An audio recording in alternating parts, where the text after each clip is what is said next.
we rolling? Yeah, We're live. I really wish that everybody could hear all the fun that we have. Yeah. That we try to be Careful. I guess careful. I don't know. Yeah. I don't know how excited I am. Censored, I guess you could say. Sure. Yeah. Because we don't want them feds listening. Yeah. We don't need the world to know what a degenerate I am. Also, we don't want your mom to know what a degenerate you are. I think your Grindr profile put it out there for everybody. No. No? Okay. No. That's still a secret. Well, it was a secret. Well, it was like it was a secret until about 5 minutes ago. Oh, man. How about Drew, boys? Dude, that is what I needed. Not knocking any of our other ones, but man, they've been like a heavy one, and a heavy one. And hell, Drew's kind of got heavy, but it was what we needed. Drew is just, as I pegged him, the golden retriever of the gym. I could stick him in the trunk or the back of my truck, and we could drive to California right now. When we got out with no pit stops and we opened it, he would be so excited he got to go on a trip with us. That's just who he is. And like the whole 2 hours, more than 2 hours we talked, that's what he was. Even when we were talking dark stuff, heavy stuff, he was trying to teach us things about faith. He was still just that happy golden retriever. I can't say enough good things about him. I learned a lot about faith in this episode. As somebody that has faith questions and stuff,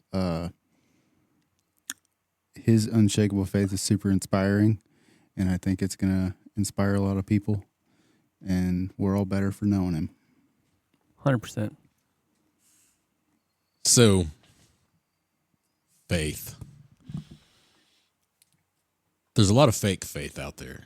You see it in people, and I guess maybe it's not my place to judge, but I'm a judgy bastard, so that's what I do. Same, right? girl, same. And you'll have a lot of people preach to you, and none of that was preachy. No. Even though he did a lot of preaching, but it wasn't preachy. Make sense? Yeah, it's something that he lives. It's who he is. That's exactly where I'm going with it. And you talk about him being the golden retriever of the gym. He's a golden retriever at life. Oh, yeah. And you talk about locking him in the trunk and going on the trip to California. And when you open the trunk, Drew would bust out of the trunk and be like, you know what? I was locked in the trunk and it was really dark in there, but that's exactly where Jesus wanted me to be because of this or because of that or because of whatever other thing. And he would mean it. I know. And that, like, it gives me goosebumps. It's the difference. Goosebumps. It's he means it. He means it. Yeah, there's a lot of It people oozes out of him. Yeah. He means it. There's not a person that listens to this podcast that doesn't need it. Yeah. There's a lot of people that hype their faith up, that hype their life, that they enjoy life, or that life's so great, or they, take pictures for Instagram and all the social medias that make their life look really good. But this dude just lives life, and I don't think he's without struggles. Nobody is. Yeah. Nobody is. I think he's figured out how to embrace his struggles and figured out what healing and healed looks like as he goes through it. No argument for me. I'm so excited for everybody to get to meet Drew.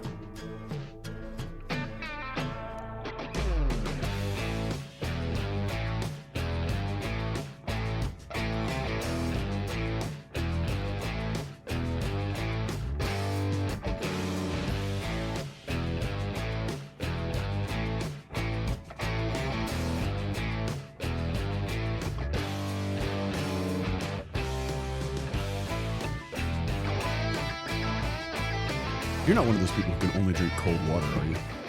Kind of, yeah. Oh my gosh, Yeah. This guy. Yeah.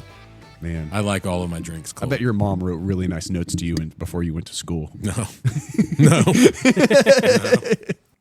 And did you do that Euro mount upstairs? Or on the staircase? No. No. It still looked nice. My buck I got mounted was a Euro mount. And I really like it. I think that's my favorite way to mount a deer. Yeah, mine. I did mine myself, and Oh, no way. It did not turn out very well. Oh.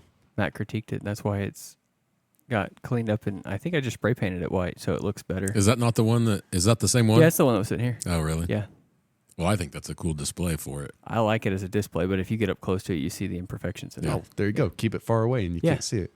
I really wanted to put my Neil guy up there, but Chloe didn't want like a 900-pound horse-looking head when you come down the stairs. I feel like that's my jiu-jitsu is if you look at it from really far away, you're like, hey, this guy knows what he's doing. Then you get up close and you're like, who promoted you? Until he does an upside-down arm bar that I saw in your highlight reel. That did happen Yeah, multiple times. It's a blast, though. because your closed guard is fantastic. Those guards are where it's at, man. If you're strong, you can hold on to people, I guess. No, it's just got to climb those legs up, squeeze the rib cage, and you're halfway there. Kind of like old school basic jujitsu. Like Oh, yeah. meat and Yeah. potatoes jujitsu. Oh, my whole philosophy on competition is if you can't teach it in kids class, you shouldn't try to shoot it. Yeah, That's I my like that. my real philosophy on all of jiu-jitsu is, man, if you can't break it down to where a 5-year-old can understand it, then maybe it's not ready for competition yet. But if you can be able to know, oh, if I'm going to shoot my single leg, I'm going to step on the monkey tail. I'm going to ride the elevator down. I'm going to squish the bug with my knee, and then I'm going to drive through and tackle. Like, if you can't break it down to that level, just keep working on it. Matt's like, what's a monkey tail I'm supposed to step Yeah. on? 100% actually. As a penetration step. So when you ride the elevator down, right, that's your level change. Mm-hmm. You step forward with your shooting leg. That's your stepping on the monkey tail because you want to step just a little bit behind them, Mm-hmm. right? Then you drive and you squish the bug with your knee. That's the full completion of the penetration step, closing the distance. Keep your chin up so that they can't choke you. And then you just tackle. And that's just riding through, grabbing the leg, finish either the single or the double. Ride the elevator down, step on the monkey tail, squish the bug, tackle. Yeah, there you go. Now you know how to. We're Now you know. professional now. You're a professional. My wrestler. jujitsu just leveled up. Look out, Daniel Cormier. Yeah. That high pitched noise is like 100% Matt. It's got to be. I don't even hear it. Oh, I have no idea. all right. I didn't hear it. I went. There's those. Oh, and sweet. that. It was after that. Man, I Over don't here know doing what his it is. vocal warm ups. I don't know what it is, but I got to figure it out. It's driving me crazy. It's cool. We're Oh, just I even working trimmed out all my kinks. nose hair so there wouldn't be like a whistling sound. I'm just going to leave it loud in your ears Good and see if you can God. eventually hear it. Way to brag about having nose hairs. It was disgusting. Man, I had one, and like dude. A nose hair. Thanks, No, buddy. I have multiple, but one in particular, Solid pen. I could have strangled somebody with it. I was so disgusted.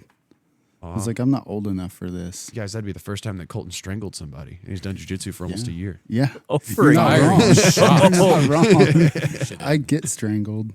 Over a year. I'm just a rolling dummy for everybody. Bro, that hoodie looks so good on you. It does. Thank you. Is it dude. cozy? It is. It's the Origin 100 kilo. And the design is called the Path, but the 100 kilos, like there's the heavy and then there's the 100 kilo. And that Yeah. thing, it hugs you. yeah. And It's for nice. a single guy, it's nice for you to be able to receive a hug no matter what. Yeah, Man, yeah. Drew is like coming in hot on and stuff one. tonight. Yeah. I love you, Colton. It'll also Buddy, keep buddy. you warm. I'm frustrated because Colton can actually grow facial hair and look like a grown-up. I hope all these summer loving assholes are outside doing manual labor today.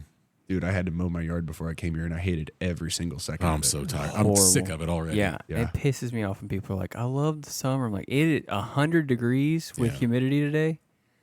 I think that's what they said. It was gonna be like right at 100 with humidity. Nope, I could do without it. All the people that love summer work indoors, pay somebody to mow their yard, and float around in a fucking swimming pool in their spare time or go to the creek. They don't have to do anything like strenuous outside ever. Or they That's- don't wear a job where they have to be outside in pants because that sucks. Yeah.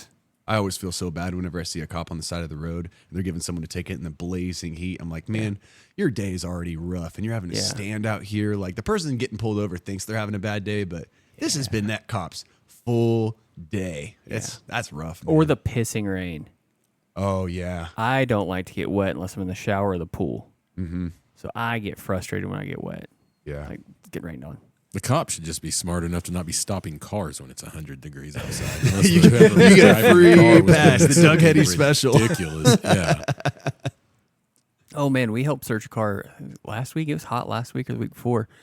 I got out of the car and we stopped and like got people out of the car to search it. And I was like, are we done? This is too hot for me. And I even told a couple of people that were out there, they were hanging out with me. I said, we should be done soon because I'm really hot. I just want to get back in the AC.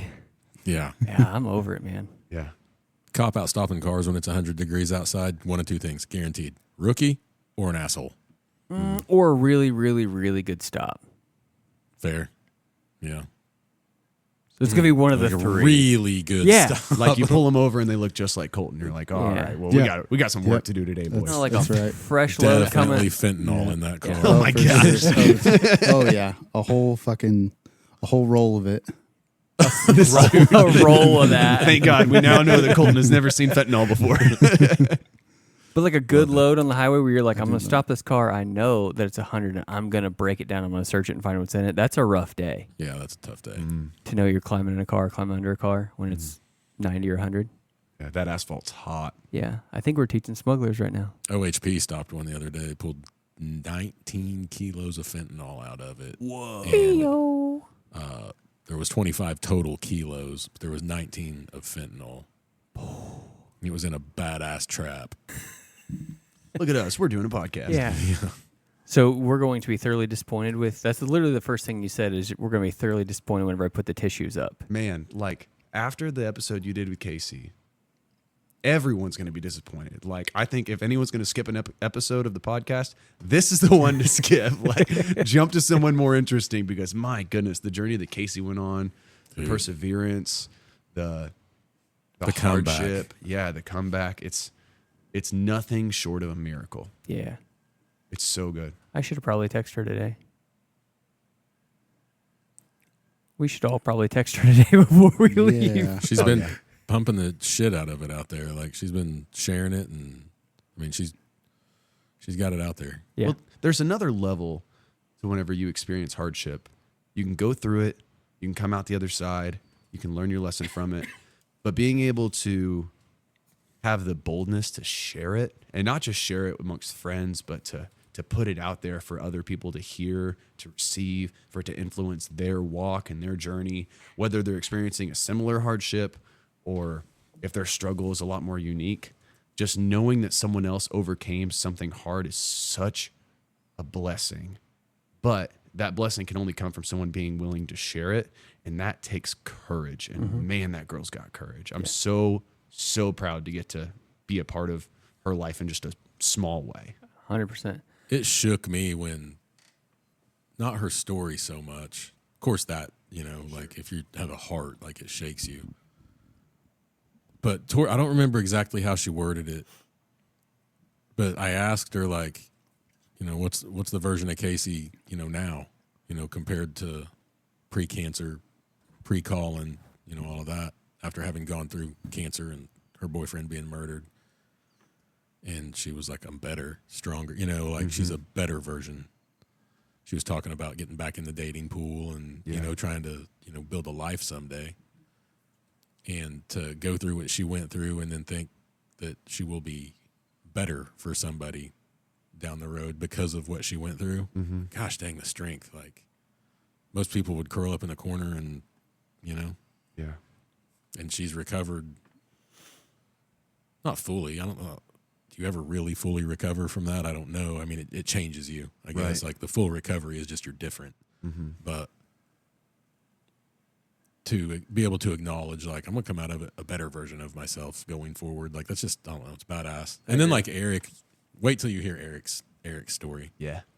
I'll just, for the sake of conversation, it's not really a spoiler alert, but at 10 years old, he watched his dad kill his mom and then kill himself. Yeah. Watched it happen. Yeah. And went on to screw up a lot, in life, obviously. I mean, that just would almost be a universal thing, like, I think. And pulled his head out, and now he's living a good, wholesome, successful life. And Yeah, really, our past three have been kind of heavy. So this is Impactful. really kind of the change that we need, I think. Yeah. I'll do my best to keep it light and fluffy. Well, you're for you. really good at that. I did. We talked beforehand that I now have the reputation of being the golden retriever of the gym. So that's nice. Dude, I wasn't wrong when I said it. I'll take it. Yeah. I'm in. I have said that about a couple people in my life. You are always, I really think that if we took Drew and we locked you in the trunk of a car and we drove across country and we opened it, you would just be excited to be on a journey and get out. Yeah, man. I do my best to maintain a level of positivity, but it's not out of a desire to be positive. And we'll get to this as we walk through kind of my story, but my goal in life, like my grind that I feel has been entrusted to me by Jesus, by the God that made me, is to fight for people who can't fight for themselves, to shine his light in the darkest of places, and to share his story with all who would hear it. And sometimes that light is just being the guy who screams across the gym and saying, dude, Casey, I saw you at an event. Or sometimes that light is getting down on your knees whenever you see a kid coming into a church and it's their first time in church and it's a new place and it's scary, and you let them know, I gotta know if you can run fast in those shoes. Or those light up shoes, there's no way you can beat me in a race right now. Or sometimes it's sitting in a hospital room with someone who you know is about to die from COVID, and you're on a pastoral visit and just letting them tell you about their life. That all of those different things are ways that I believe you can make the world a little bit brighter. And so that's what I try to do, man.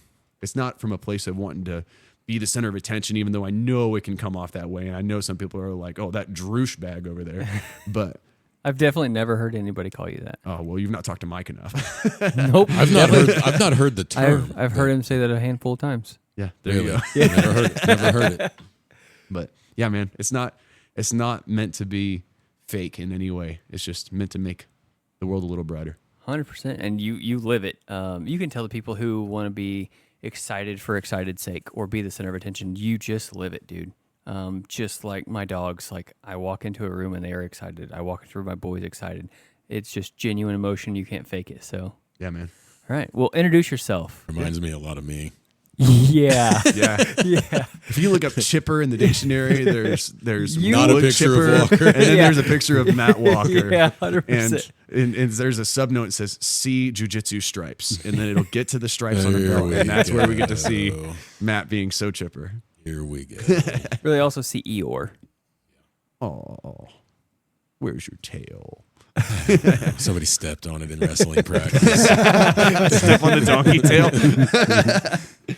Yeah, so introduce myself. Well, yeah, I'm Drew Williams, and I am the dad to a 5-year-old boy, and he is just the absolute best. He's just started jiu-jitsu again recently. He started whenever he was 4, and he kind of liked it. He kind of didn't. He had his tough experience with a kid who was a little bit more physical, and my son is a lot more like his mom than me, so he's a lot more empathetic, and he's like, oh, you don't like me because you were trying to hurt me, and he didn't feel safe in the gym anymore. So we took a year off. We came back, and I love coaching that little kids class, man. And side note, makes you a lot better at jiu-jitsu whenever you're teaching little kids. Yes. Because you have to think, okay, not only what do I have to do, but how can I break this down in the most simple terms possible so that they can understand it and apply it. And as you work through that reverse processing, it becomes a lot more applicable for you too. Teaching in general makes you better, I think, at anything you do. Yeah. And then teaching it to 4 and 5 and 6-year-olds is really tough. Yeah, man.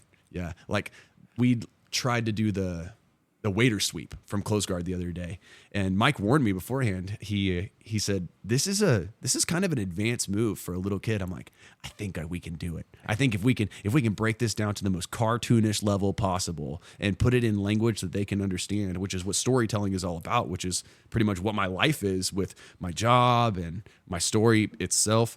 If you can find the language to share it, then it'll resonate and they'll be able to apply it. And man, it did. And those kids, they were cutting their angle and they were keeping the posture broken, and they got their underhook, and then they turned the clock hands around with their legs, and they were getting on top and they were giggling. And oh man, I think we need to giggle more whenever we do a move right in jiu-jitsu. Like even in a tournament, you got to get a little silly goose giggle. See, What's a waiter sweep? oh my, So like whenever you're in Never close heard this guard, one. yeah, when you're in close guard, and it works really well off of a failed armbar attempt. Sometimes because I do so many arm bars, I will do the armbar setup where you do 2-on-1 on the cross side arm, you pop your hips, you pull it across, and then you break their posture. And while their elbow's controlled, rather than finishing the lock on the armbar, you underhook the same side thigh, and then you're able to do this pendulum motion with your legs. Some people call it pendulum sweep, lotus sweep, waiter sweep. It depends on the grips and the setup. But as you do the pendulum motion with your leg, they can't base out and post up with their arm because you've trapped it in your armbar setup, but then you're able to hoist and tilt their hips with that underhook, and you come out in full mount with an arm controlled. So you can be able to do your straight armbar, you can go straight to your Americana. Great move for little guys because everyone's always wanting to smash you in your close guard. when they're smashing you in close guard, they're just breaking their own posture. Really effective. Okay, so I've heard it called a pendulum sweep. Yeah, there you go. So it's the same thing. Yeah, as long as you're doing the underhook, and it's like the reason they call it a waiter sweep is because you look like you're holding a plate whenever you're doing that deep underhook on the leg. Gotcha. Yeah, you can do a pendulum sweep without the underhook. Okay. Yeah, there you go. So when we do the pendulum sweep, is somebody usually grabbing like the inside of the gi pants, like the leg of the pants? Yeah, sometimes you can do that if you're getting the inside thigh. Man, I don't like ever grabbing. It's proper jiu-jitsu, but man, grabbing the inside of the thigh pant, I just know I'm going to get leg hair or pinch the leg skin, and man, I will choke someone till they go unconscious. I'll get that gurgle in a rear naked and I'll giggle, or I'll get the arm and I'll go until it pops. But if I grab leg hair or leg skin, I'll let go. I just feel like an absolute meanie, and I just can't do it. So me. So if you ever like want to get past me, just get me in a position where I have to grab the inside of your pant, and you'll just pass my guard because I refuse on principle. But outside of my son, I'll keep that in mind. Yeah, there you go. I think we rolled for the first time ever just a couple of weeks ago. Yep. But yeah, outside of my son, I have a wife. We'll be married 10 years in this coming February. We're going to celebrate. We're going to go to Cape Town, South Africa, and we're really stoked about that. Can't wait for that, man. This guy and his trips. It's going to be great. We got friends that are down there. The lady who illustrated the books that I just gave you, Megan Vanderberg, we're actually going to be staying with them. So they're really close friends of ours. I met her through work, and her just such incredible people. And they built a new house on the same property that their old house was in. So we're going to get to stay in their old house, and they're going to take us through Cape Town and to the beaches, and we're going to go on a safari. It'll be, man, we can't wait. It's going to be awesome. That's super cool. Yeah. But outside of family, I work for this really cool organization, and I try to take all of my experience over the past almost 10 years in pastoral ministry. So I was a children's pastor for a really long time in South Georgia and in Orlando and here in Southwest Missouri. And man, during that time, I just learned so much about what it means to be a kid and what trials they really go through in just the human experience of growing up. And one of the things that gets kids through those hardships that are non-negotiable as you mature, learning how to grow, learning how to be trusted with things, learning how to overcome, the greatest tool in your pocket is a good story. So the reason that kids resonate so well with the newest show, like whether it be Bluey or for me, there was this ridiculous movie. It was Quest for Camelot, right? And there was this girl and this blind guy with a stick, and they were having to overcome in like this medieval setting. But all of these little stories, they provide language for the struggle that you're experiencing that you can't come up with on your own. And so with my job, it requires me to be able to get down on my knees and put myself in the perspective of a kid and think, man, for an adult, we know what they're feeling and we know how to fix it, but how do they feel about what they're doing? How do they feel about what it looks like to not have dinner every night? How do they feel about having to go through a traumatic experience or abuse or famine whenever we're dealing with cultures that are in impoverished nations? What does it look like to be them? And how can we frame a story in a way that leads them to the ultimate source of truth and healing and justice, that is the person of Jesus? And how can we present that truth in a way that they want to be invited into a relationship with the character in the story, because they know that is the writer of their own. So all of that experience with being a pastor and working with these kids and walking them through some of the most difficult moments that you can imagine really influenced the way that I approach not just life or my job, but really just my perspective on everything. That's what I try to do. That's what I do. Dude, that was a lot. There's good people, and then there's really good people. Yeah, and then there's Randy. He exceeds all of us. Well deflected. But yeah, I can't wait to hear more. Like, I'm just excited to hear the stuff that you talk about. Yeah, dude, there's going to 100%. be some good stuff. Take off. Where were you born and raised at? Yeah, so I was born in a hospital that was blown away in the Joplin tornado, which was St. John's off of, 32nd? I can't remember. I was there, but I couldn't drive then. 20th? 26th. 26th in Connecticut? Maiden Lane. Yeah, there you go. Oof. So I was born right there in Joplin, born and raised in the Newton County, right? So I went to East Newton High School, graduated there. And my original plan, whenever I got out of high school, I was going to play college football, and I did. I went to play college football at Missouri Southern. The original plan was played for Pitt State, but they gave my scholarship that they had promised. I know, right? They gave my scholarship to a JUCO guy who got kicked out of school and dropped down to Pittsburgh, and I'll never forgive Pitt State for that, even though it worked really well in my journey to where I am today. God works everything together for the good of those who love him, and he takes what the enemy meant for evil and he uses it for good. But man, it doesn't help whenever you're pissed off in the moment. No. But I had the full intention of going into nursing, actually. I wanted to be a med flight nurse because I've always been able to thrive in these moments of crisis, like just to be that calm voice of being able to problem solve and say, hey, guys, what do we need to do right now? I even remember whenever I was real little, my sister got her head stuck in the screen door in the trailer that we lived in, and there was no one around. So it was just me and her, and she had to wait it out for hours until our parents got home. And I was, 4 years old, but I remember just talking her through it, getting her through it. So I've always done really well in those moments of crisis. So I thought, okay, what's a more critical situation than having to fly in on a helicopter and be with someone who's on the edge of life.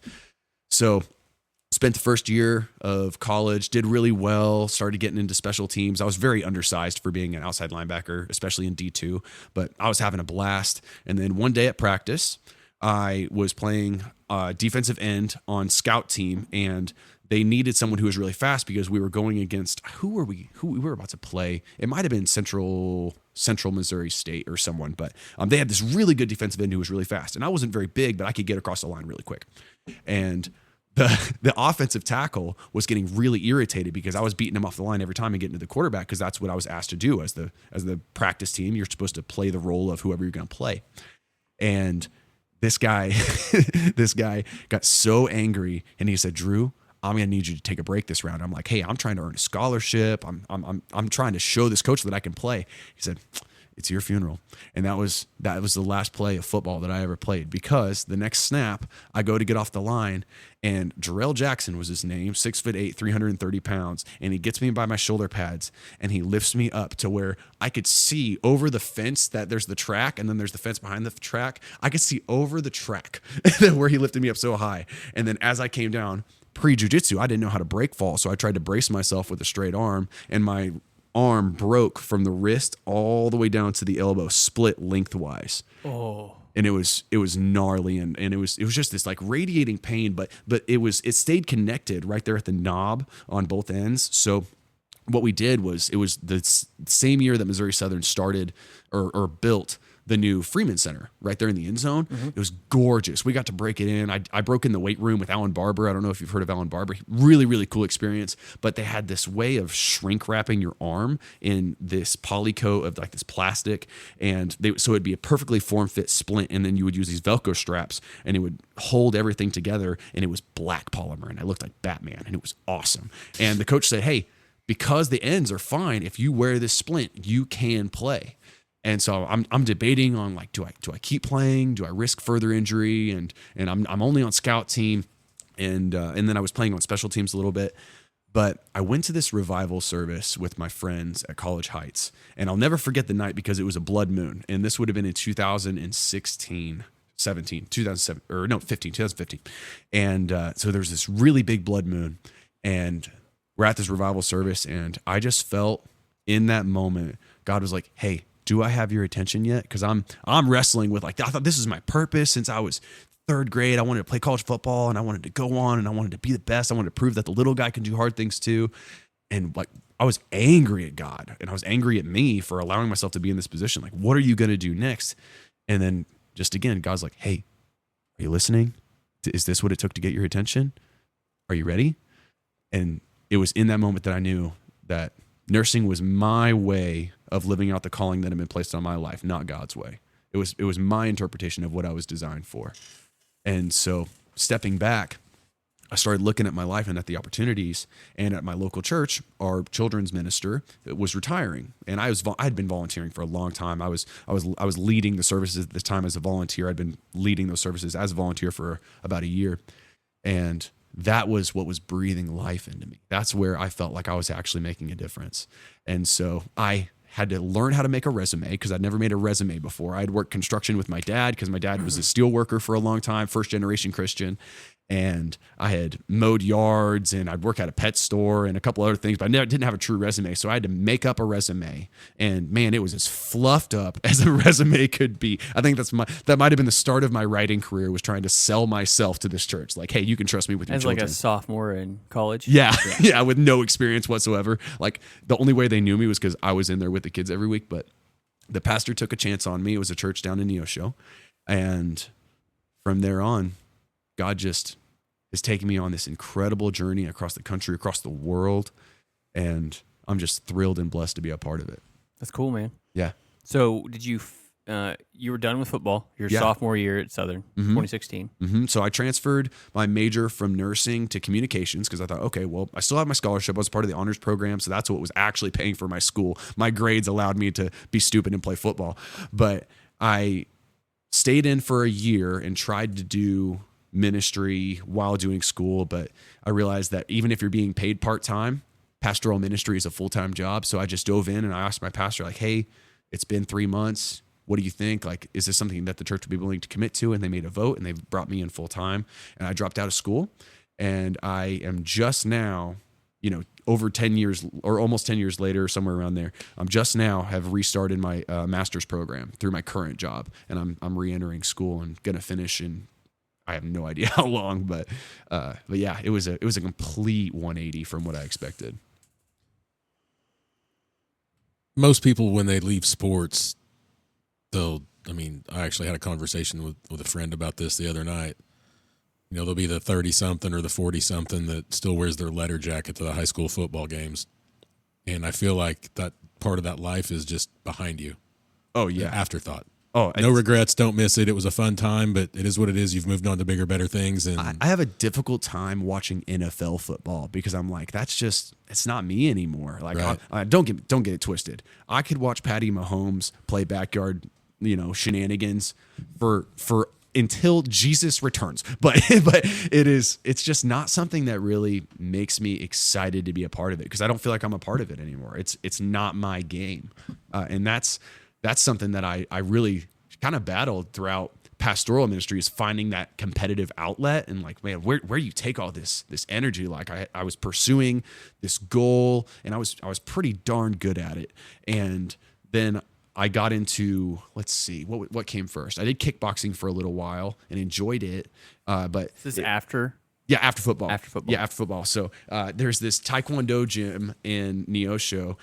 Side note, I told William Tackett, before I knew who William Tackett was, that, oh, you do jiu-jitsu, I do Taekwondo. And before I ever even had an idea of who William Tackett was, I just happened to be his girlfriend at the time, now wife's children's pastor at her church in Orlando, and she introduced me to her boyfriend, and I thought I was like, oh yeah, I'm one of you too, telling him I did Taekwondo. And now looking back, I told the UFC middleweight world champion, oh yeah, I do Taekwondo. So that's great. Really glad for me. Only the most fierce competitor that I can imagine. And he's like, oh yeah, this guy does Taekwondo. That's great. Super scared of him. Yeah, not at all. But so I went from there, and then I did some strongman training whenever I was in Georgia. Really enjoyed strongman, and from there came back here. And what was crazy, what got me into jiu-jitsu was I wanted to get back into kickboxing. And there was right there beside where our current gym location is, there was that women's cardio kickboxing place. And I didn't know it was women's cardio kickboxing. So I walked in, I took my pre-workout, I was ready to go. And I was getting myself in the right mental state. And I walk in and the lady's like, oh, are you one of our guest coaches? I'm like, no, ma'am, I'm here to learn. I'm here to compete. And she's like, oh, this is women's cardio kickboxing. So I walk back to my truck and then I see kids class in the old gym location. I'm like, well, I've heard the term jiu-jitsu before. I've watched UFC. So I went in and never looked back. That's how you just stumbled into jiu-jitsu. I tripped over the doorway. Like no exaggeration. Wow. I found how magical it was whenever Randy was my partner in drilling that day. And it came time to roll. He said, okay, now's the time whenever we train. I'm like, okay. And I'm looking around the room for who I'm going to train with because I didn't want to break Randy. Like, this guy seems really nice. And that man, and I was wearing a loner gi and gym shorts with pockets. And that man folded me up so hard and so fast. And I was breathing so heavy, I thought I was going to vomit on the mats. And I was like, I am a collegiate athlete. I set world records in strongman for 180 and down. And I am being manhandled by somebody's grandpa. I didn't even take my trial month. I signed up that day. I went home and I had this really, really nice Rogue CrossFit rack and barbell and weights with bumper plates, like 400 pounds of plates. And I sold it all. And I paid for my first year of jiu-jitsu. I was like, no, this is what I want to do. This is a journey that's not going to have an end. And I love it. Love every second. You knew that fast. It was no question. Yeah, I knew immediately. I also feel like Drew has a bit of a addictive personality. Perhaps. We can get into that too if you want. Let's not gloss over the fact that you just skimmed over. You set world records in strongman? Yeah. So they were unofficial. They were only in training, but there's this movement called the axle clean and press. And so you have this bar, and you can't like close your hand around it. It's the shape of an axle, and like a Pinto axle. It's not a very big one. And you put the bumper plates on the side, and you have to take it off the ground. You got to get it to your chest, and then in one motion, you have to get it above your head, stand up straight, hold the weight for a second, and then it drops down. Axle bar clean and press. And for my weight, the previous record was 306, and then I hit 316 in training. I never got to do it in a competition, but it was really cool. And then I did the log clean and press, and then I broke the Georgia record for that. I wasn't able to get the world record in that. But the yoke carry is the one that I smoked. So there's a 600-pound yoke. It's a bar that goes across your shoulders, and then it has kind of a tripod on both sides, and you can stack the plates on this tripod. As long as you do it evenly, you can pick it up, you adjust your weight, and then you walk down 50 meters and back, and you have the same weight. Everyone does the same weight, but it's timed. And so I did that 6 seconds faster than the current world record holder at the time. And so I was training for this event, but by the time it was time for me to move away from Georgia and back to Missouri, I was not able to ever do the competition, which doesn't matter. Like, it doesn't play into the way that I see myself today, but it was a really cool experience. I recommend for anyone who wants to push themselves in the strength and conditioning side of things, and you just kind of want something a little funky or different, like you're not into CrossFit, weightlifting, you kind of hit a plateau, you should do unorthodox strongman stuff because it is beautiful. I'm just That thinking about makes sense. grabbing an axle. Yeah. Like, I have decent sized hands trying to grab an axle with, what'd you say, 300 and what? It was 316.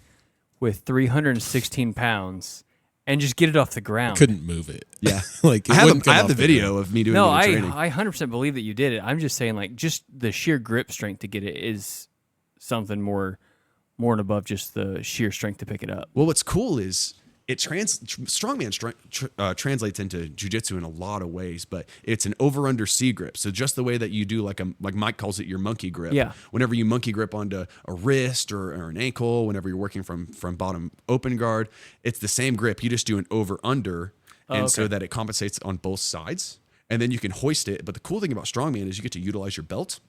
So you have your weightlifting belt, and you pull it up, you do this deadlift, and you kind of shrug and you get it onto your belt, and then you bring that other hand over, and then you can do like a half hang clean. Okay. And then it's just a matter of getting that weight over your head. I see that. I was thinking that we were just like C grip from the top and just manhandling that That thing is up. And I was tough. like, dude. That is tough. No, I've done a C grip deadlift with 315 once on an axle bar. Just on an axle bar. Like with straight bar, it was fine. Yeah. Like you can throw around Right. whatever you want. But on that axle bar, it's like, I mean, gravity is giving you the big middle finger as you're Yeah, trying to come 100%. up from the ground, right? But it's cool, man. You're 315. You can just do whatever you want with it, No, not anymore. Not anymore. I heard him say that. It's like, shut up, Drew.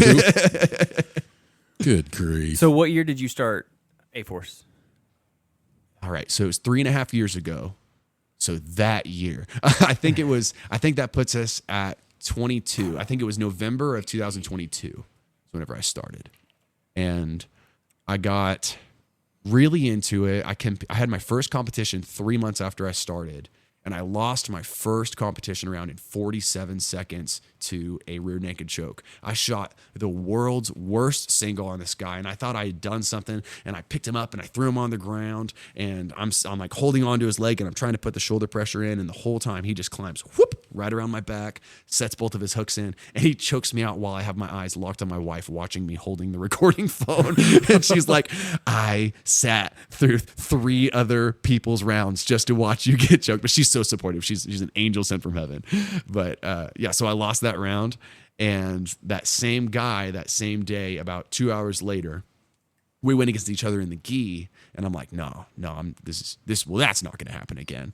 And I got my grips, and I snapped him down, and he got one hand on the mat, and I did a completely illegal move that no one called me for, and I think it's illegal. I climbed up his back, so I like posted like I was going to do a guard pull, but I used that post to lift myself on top of him and pulled my chest to his back, and then got into back control, and we exchanged back and forth. I got into mount at one point, and I got up by like 7 points, and then he pulled through and got an arm bar on me. And in the last 5 seconds, I just refused to tap that arm bar. I was doing like every bit of my strongman training was coming into play, and I was just doing the world's hardest bicep curl ever, and beat him, beat the next guy in the finals, and that was my first competition. Then How long had you been training when you did your first competition? 3 months. Jeez. 3 months, yeah. So it was intense. I had no idea what I was in for. Luckily, coming from a competitive background, I didn't get that adrenaline dump that a lot of people describe. I used to be hypoglycemic, and so that kind of played into it. You have to learn how to moderate your sugars and stuff. But I did that. 3 months in, I got my blue belt at month 13. Yeah, so I got my blue belt in 13 months, and And Matt's Now just you're, instantly pissed. I knew you were going to look at me. That's why I started laughing. I'll tell you what, if you could beat blue belt Drew, then you can have your blue belt too. No, I can't beat blue belt Drew. That's the thing. I couldn't probably beat day 1 white belt Drew. Oh, he was a jerk, man. He was terrible to roll with. Man, I used to hurt so many people, and I got that beat out of me. So that span between my first competition and my blue belt, I think, was the most developmentally important for my whole jiu-jitsu journey, because in the morning classes back in the day, I don't know if any of you guys got to meet Liam Gomez, and Liam was a force of freaking nature. U.S. Marine. He is 205 pounds of both natural and synthetic testosterone. I mean, he is just an absolute animal with this beautiful, like, gorgeous wrestling background. He had done no-gi for like 10 years, got into the gi. He was a blue belt at the time with 2 air quotes of blue belt. But the only example of Gracie Baja doing something actually right. That guy was a force of nature. So it was him, Seth Mitchell, Mike, and who else was in there? Oh, Big Ethan, Big Judo Ethan. Those 3 guys would come in the mornings, and I could only train mornings because of my job. I work remotely, and I got to be available for meetings and, actually do my 40-hour-a-week job. And I just got it handed to me over and over and over again. And you can't outspaz someone who's that much better than you, especially when that's someone who's been a spaz in the past, who's someone like Seth or Liam, and they're like, well, that's just not going to fly. That's why I got cauliflower ear in my first couple of months of training. And everybody had at least 30 pounds on you. Oh, yeah, for sure. So I learned a lot of humility, a lot of slowing down, figuring out, okay, what is jiu-jitsu? I'm not in a fight like you're not. Like, I'll say I'm in a fight camp, like leading up to UFC BJJ Open. I'm in fight camp or whatever. I've done super fights, but it's not a fight. It's a chess match with your body, and there's wrestling, there's violence involved, and I love that. I absolutely love it. But at the end of the day, it's a very big mental game, and that discovery period really expedited my entire jiu-jitsu growth. Is being forced into a place where you're no longer the big man on campus. You're not the athlete in the room. Everyone else is.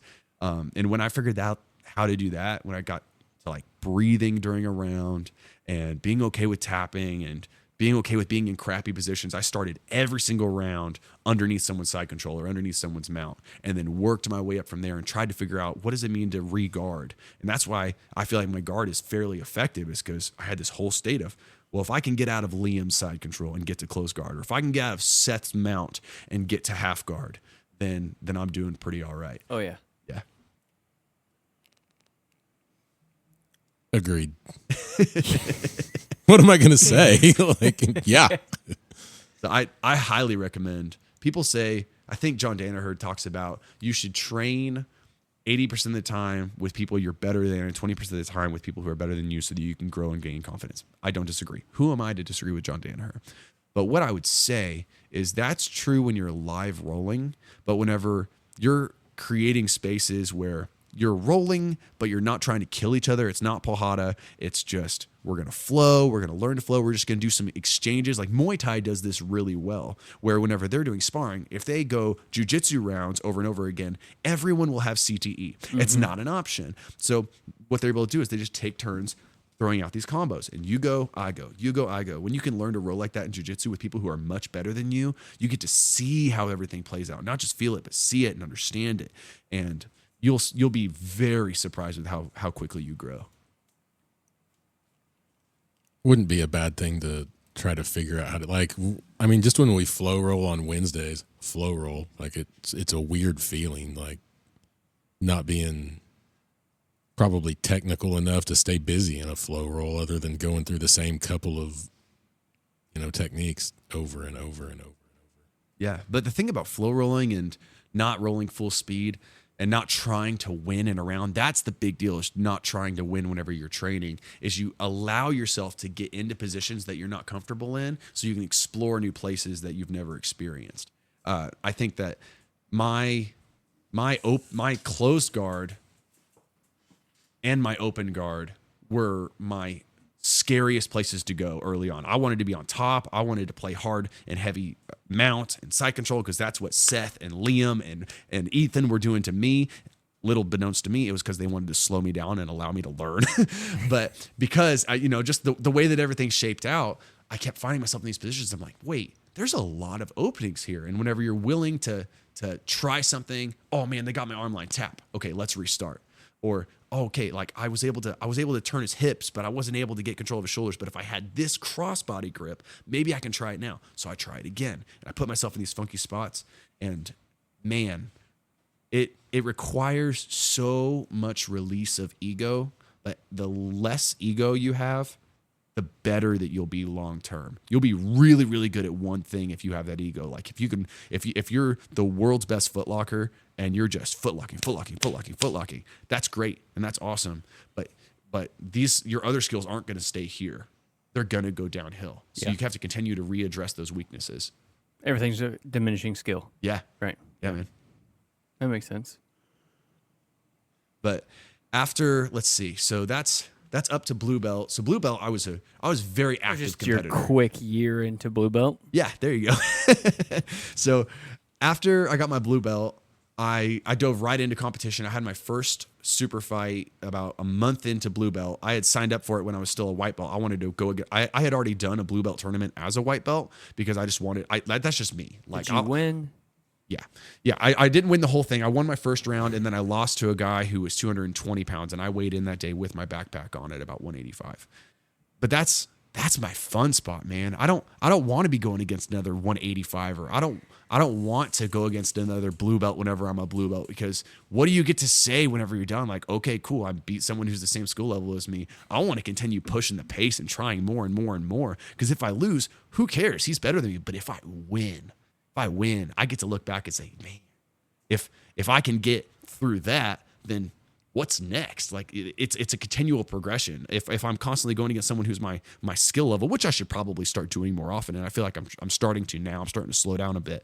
But if I'm always going against people who are as good as me, then I won't be able to see the weaknesses in my own game. But like whenever, just a couple of weeks ago, whenever I went against my first black belt in a tournament, and I got him in my close guard. I'm like, oh yeah, my close guard's working. I'm doing my Drew thing. And then he does a pass I've never seen before. He does the Sao Paulo pass in a way that I've not felt this grip behind my neck. And he's doing this thing. And then I get into open guard, and he's got me in mount. And I've not been mounted in a competition round ever.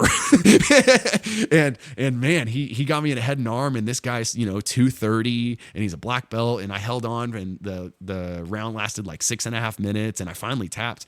But at the end of the day, I went with my family. We went to the Springfield Aquarium, and we had the best Saturday ever. And I didn't lose any sleep over it, because I knew I put it all out there. I went against someone better than me. He got the better of me that day. But you know what? I've not been head and arm since, and I don't plan on it. It's a totally reasonable, like, it's 100% a reasonable perspective. I mean, you go against people that are supposed to beat you. Yeah. He outweighs you by 50 pounds. Right. Andy's a black belt. Yep. Been doing jiu-jitsu how long? I mean, at least 10 years. At least 10 years. Yeah. I mean, he's supposed to beat you. He's supposed to mollywop you, and you had a competitive round with him. Oh, it was a great time, man. Yeah. I mean, so he's supposed to beat you anyway, but you gave him a run for his money. I mean, there's plenty to hang your hat on and be super proud of in the competitive aspect. Yeah. And you're total golden retriever mentality too. Like, you're happy about everything. Like, you approach it really well. It's totally respectable.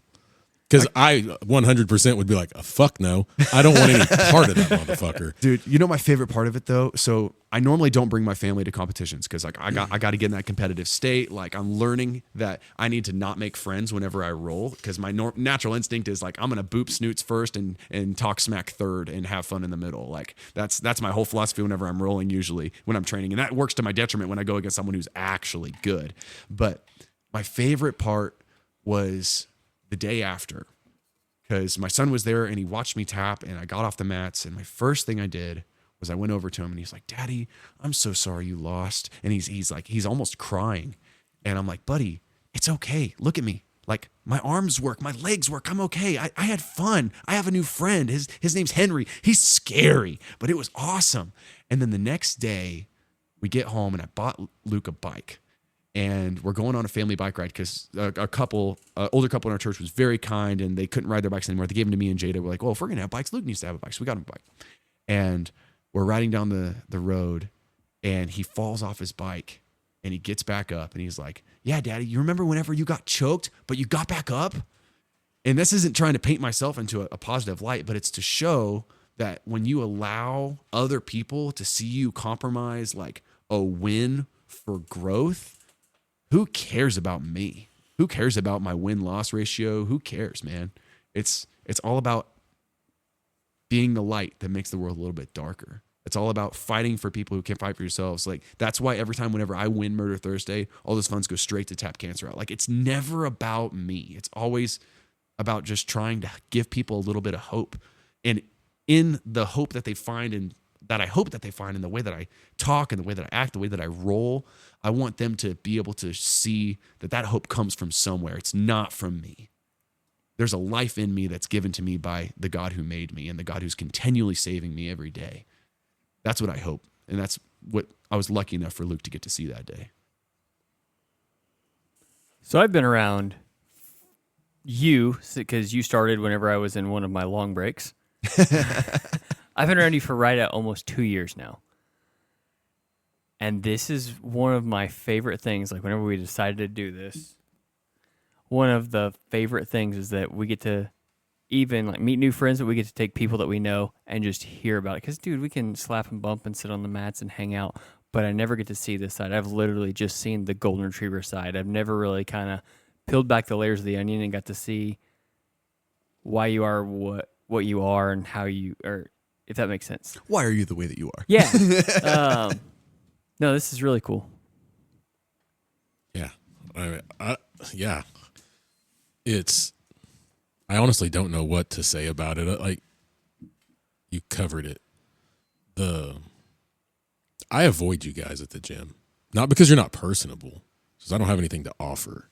You, Carlos, some of those guys that just... Wow, he said you guys, and he named me and a Mexican. That's messed up. Whoa. Some of you supernatural lifter guys. Yeah. You, Carlos, Nate, the guys that can just chili womp me at, and not break a sweat. My perspective on it is like, I don't offer you guys anything in terms of like, if we roll, I'm just a grappling dummy with a pulse. But when I have actually rolled with you guys, like, that's not the way it is, in terms of you choose to not let it be that way, right? Like, you could just mollywop me up and down that mat, and ultimately that's what happens, but there's work exchanged. You allow work to be exchanged, and I guess what I'm getting at is just the good nature of everybody in there, you included. Dude, if you don't want to get mollywopped, take him. What was it? 2 months ago, you were training for some fight, and you put tennis balls in your hands. Yeah. I'm like, That's nuts. He can't armbar me if he can't use his hands. Nope, that is a lie. He can armbar me if he can't use his hands. That's crazy. It was a gi day, and unlike Jay, I keep my gi on gi day, even if I don't want to. I love Jay so much. He helped me move my gym equipment I bought recently into my shop, and oh man, I love that kid with all my heart. He's such a good guy.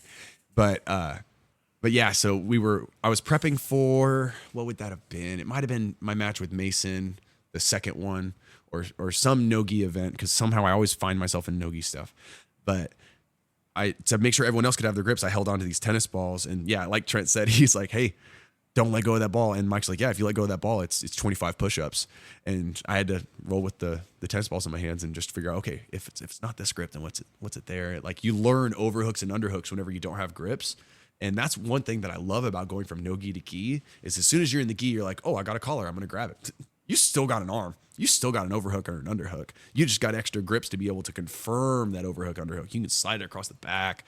It's cool. It's such a fun game.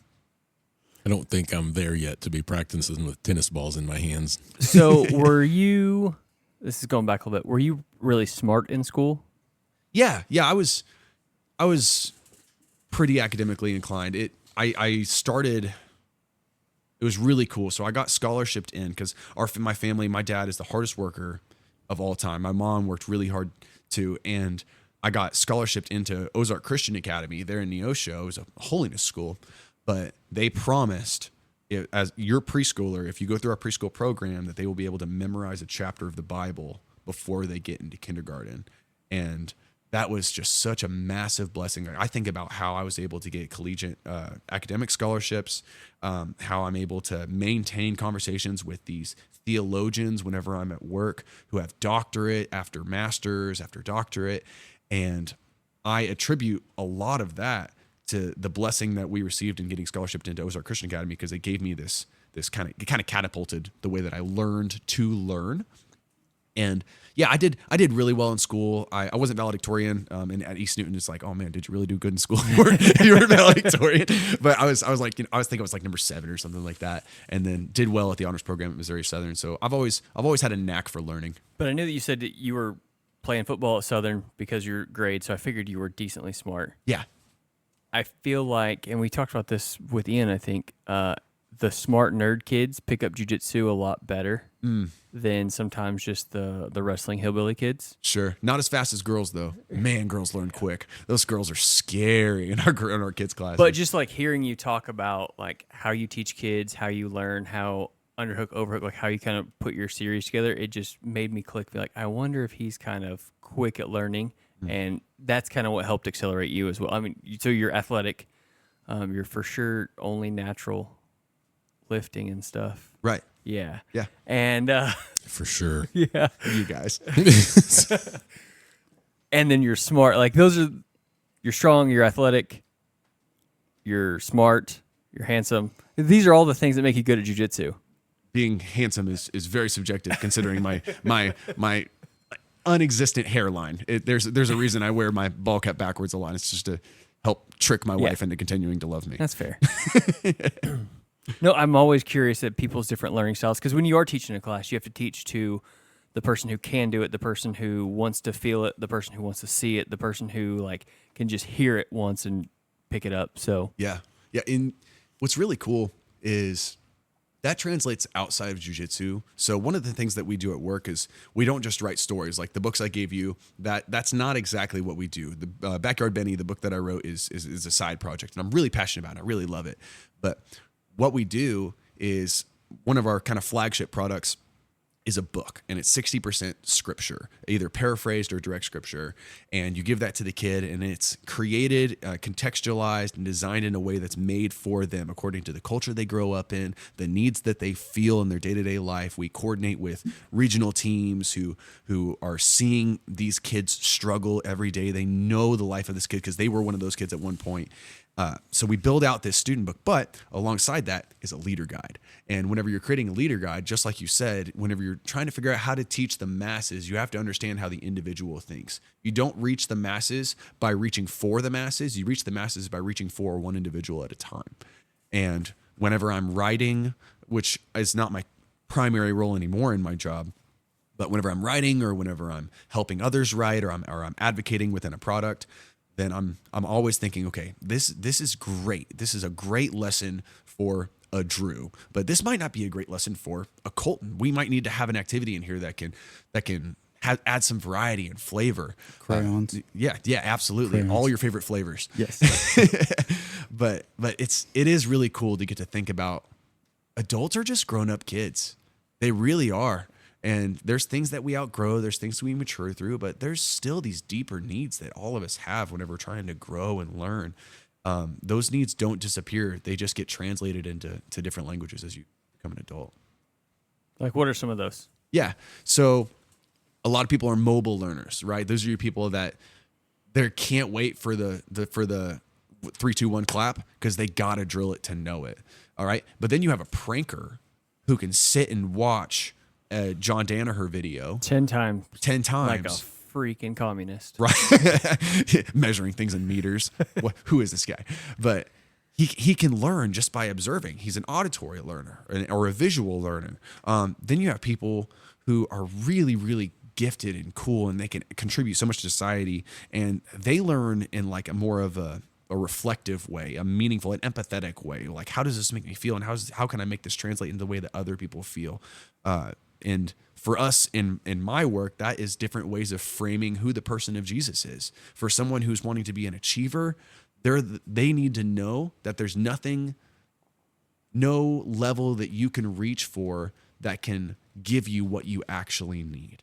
But there's someone who's already given you everything that you need. It's just up to you if you want to accept it or not. So it's flipping your perspective. It's not trying to make Jesus the God that you want, but it's helping you see who the God that you need really is, according to where your journey's at so far. We do that whenever we look at cultures who are in somewhere like Asia Pacific, and we call it an honor shame culture. And they're so used to this life of, I gotta hide what's deep in me that's wrong. These are your people in jiu-jitsu who they refuse to tap because they don't want to be thought of lesser than, or they refuse to get into a position that's gonna put them in a tough spot and they're not gonna win the round. But whenever you can flip that and you can say, yeah, you are not perfect. There are imperfections, but there's someone who loves you regardless. There's someone who died for you in your weakest, most vulnerable moment, who had never failed before. Whenever you can think about the way that you frame a story, whenever you can think about the way that someone ticks, you'll be able to teach them in a way that resonates. That word resonance is something that I advocate for a lot whenever we're creating products and programs, is how can we make this not just make sense, but let it cut deep to where it affects the way that you see other things. So you guys are writing, not the Bible, but you're writing Bible stories for people across the world. Yeah. Different languages, different cultures. We call it scripture engagement. So it's we're taking scripture and we're finding pieces of what we call the biblical meta narrative, and trying to decide, okay, what pieces of this puzzle do you need to see right now in your discipleship journey that can make enough sense that you can understand and meet who the person of Jesus is, so that you can continue an informed journey moving forward, if that's something that you choose to do. So I take this as, in jiu-jitsu, you don't start by reverse de la Riva, right? You come in and you're like, hey, this is what it means to have posture. Not this is a position, we'll get there, but this is what posture means, right? And whenever someone breaks your posture, you've already lost. So let's learn about posture first, because that's going to matter no matter what step of your journey you're in. You're going to need to know to have good posture whenever you're in stand-up. You need to know you have good posture if someone gets close guard. That'll never stop. So whenever you're trying to develop a product or program for those people across the world, it's what are those minimal, lovable pieces, those most valuable players in the great scheme of this story that we can present first, that they'll always be able to revisit back to, but that lays a foundation for what they'll build on. That foundational blocks. Yeah. Okay. Yeah. And then these are like series, so you might have like foundation steps 1, 2, 3, and 4, and then there's the more advanced series as they go, or So it's all very different. So I wouldn't call what we do being a curriculum company, because that's not what we strive to be. Our goal is to equip the local church so that they can do good ministry. The church is the one who will walk with you in your darkest day. They're going to have a relationship and trust with the individual. So we as an organization we know that we're not in that place. So why would we try to create programs that are dependent on us? We want to make the local leader the superhero in the story, not that points you to the greater hero, right? But we want to enable and empower them to do good ministry, because we know that they're the ones with those connections. So like whenever I was a children's pastor, I would have killed for some of the advocacy that the organization that I work for now provides. I can think back to a moment that was during COVID, and this was a really tough place because I had seen a lot of friends die during this process. We were in South Georgia. It was one of the hottest spots of COVID in the world. New York Times, funny enough, the day Luke was born, the New York Times posted an article, says like Southwest Georgia, Albany is, I think meta-center of the COVID spread or something like that. It was crazy. But that just means a lot of people were dying, and a lot of people, those were my friends. And it was really, really tough. But the toughest time throughout all of that period as a pastor was the day I got a call, and we knew that someone in our church, I don't know if this was related to COVID or not, they never really figured it out, but regardless of where it happened, this young woman in our church, she had a beautiful family, a husband, 2 kids. She collapsed one day and never figured out why. It was within a week that she passed away, and her husband called me, and I knew as soon as I got that call, I was like, oh, this girl didn't make it. And it was as a pastor, you get accustomed. You never get cold or calloused. If you do, you quit being a good leader. But it's just a news that you kind of got used to during that time as a leader in the church.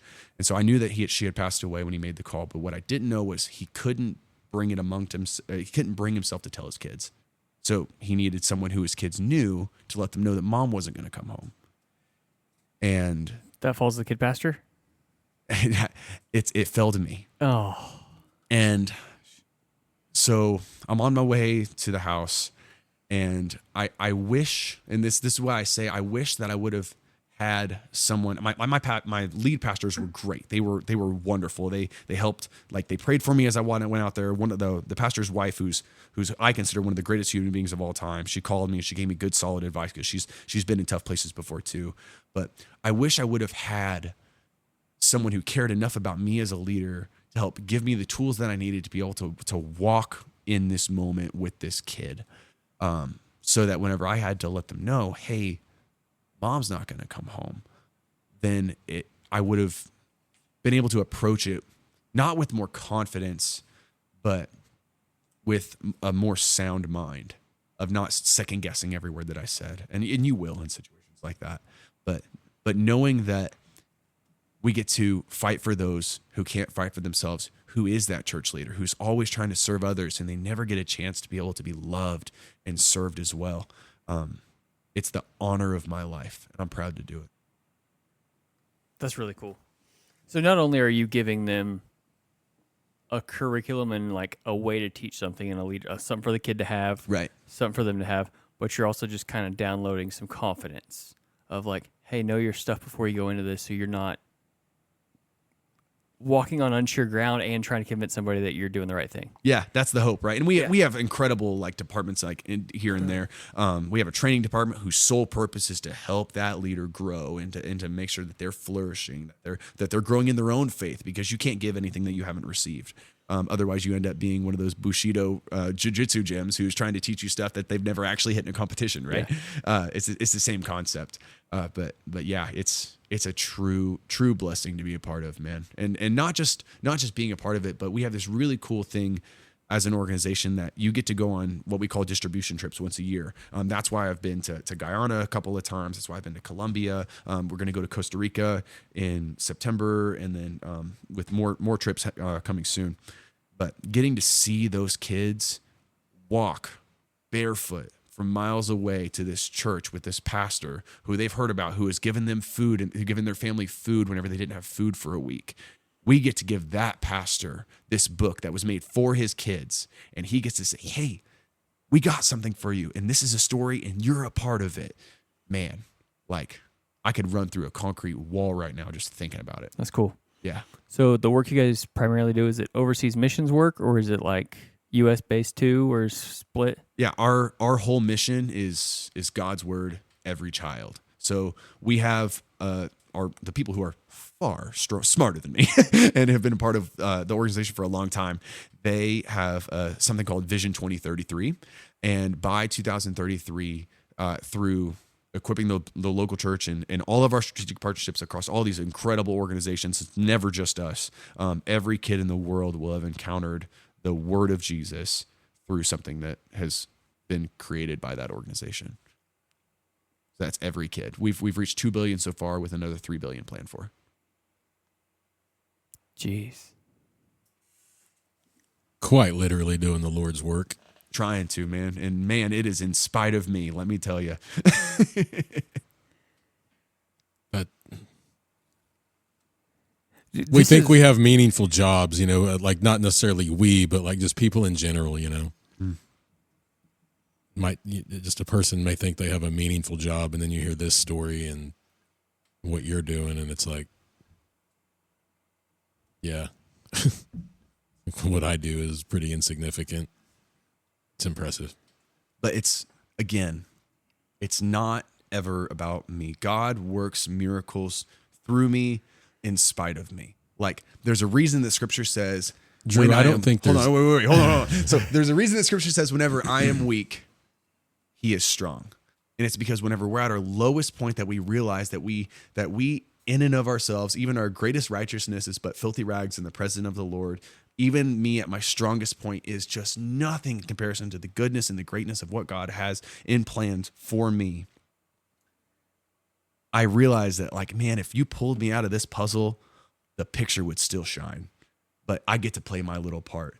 But in and of that self, that doesn't mean that the people who are a part of those what you would consider a meaningful job are immune to the hardship and the struggles that other people go through too. It's just usually a little bit more silent, and it hits a little bit different. I'm very thankful that we all got to enjoy a glass of whiskey today. But there was a time that I wouldn't be able to do that because during COVID, being a pastor was really hard. And there was a time period where I was like, man, I don't know what to do because I'm seeing all this darkness around me, and this is a really tough place to be in, this impoverished area in South Georgia. And there were nights whenever the only way that I could get to sleep at night was with the help of old Jack Daniels, right? And it got to the point where that was the only way that I could sleep at night. And it wasn't just a pour, it was a glass, and that glass turned into a very generous glass. And this is all while I'm making, online services, trying to reach kids. I was trying to present myself as something that I was never meant to be. I was trying to present myself as immune to the world. I wanted to be this source of life and fun and joy whenever these kids were seeing their grandparents die. And luckily, God was able, in his grace and in his wisdom, to still use what I was trying to do for his good. But all the while, what I wish I would have known was I didn't have to try to appear invincible. I wish I could have told those kids, hey, this is hard for Pastor Drew too. I miss my family. I lived at the church for over a month at one point in my office because my wife had COVID, but I had to do hospital visits, and I was isolated, and that was the lowest point I think ever in my life, to the point where there was this pond outside of the church property. This is the GRYND special. This hasn't been told, but to a church in Columbia whenever I was ministering there. But there was a point, and to my wife as well, where, like I said, there was this pond on the property, and we knew that there was an alligator that lived in it. And I felt so useless. I felt like I'm pouring everything I have into this work that I feel called to, that it's not doing anything. These kids are still watching their families die. These kids still are alone in their houses. Like I'm I'm doing everything I can and it's still not enough. I don't get to see my wife. I felt so alone that I was ready just to drive out to that pond, and I knew that the gator would take care of the rest after I took the first step. And I was in the driver's seat of my truck, ready to drive out there and just end it all. I had my Springfield and I had 1 round in the chamber. And it was that moment when I felt God really tug on my heart and say, excuse me, I'm not done with you yet. I don't care how tired you are. And I love you, but you're made for more than this. If you would quit trying to do it on your own. It was the same kind of dynamic as whenever I had broken my arm in college and God was like, hey, are you listening? I just knew that he had called me to more. And that's whenever I felt the call to fight for people who couldn't fight for themselves, to shine his light in the darkest of places, to tell his story to everyone who would hear it.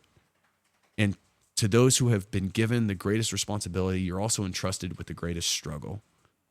So my whole kind of mantra for this new phase of my life has been, what a blessing and what an honor it is to be trusted with this struggle. Because that means that I can know and be assured that I'm going to be given the strength and the humility and the assurance that I'm going to get through this too. And it's just such an honor to be used by Jesus, even though I'm so incredibly fallible. How do you have that, like, that attitude about you? Because you've been through the lows. Like, I don't know how you do it. So, I mean, like, as cops, we can sit here and be like, oh, yeah, we see a lot of bad stuff. But you never think about the hospital workers, the pastors, everybody else. Like, how do you... cops, we bitch really loud and really vocal about what we do. But, like, you said it, like, the pastors and the people who dealt with it, they're kind of the silent professionals. They're just sitting there dealing with it. So how do you... And this is probably me just talking it out. Maybe you have that hope that God is going to be able to help you through it, but like, how do you mentally wrap your head around it whenever you feel like you're not enough? Everything has to overflow from your personal relationship with Jesus. It can never be something that's just in your head. It can never be understanding.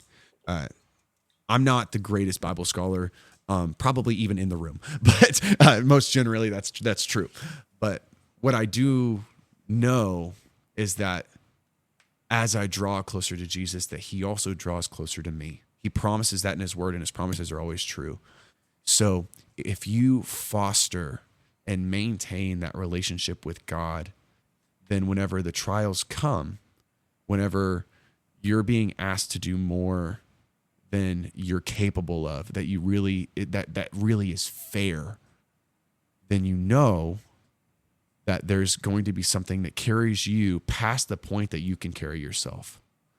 There's just this faith that you get to have, that whenever I come to the end of me is whenever God shines the brightest.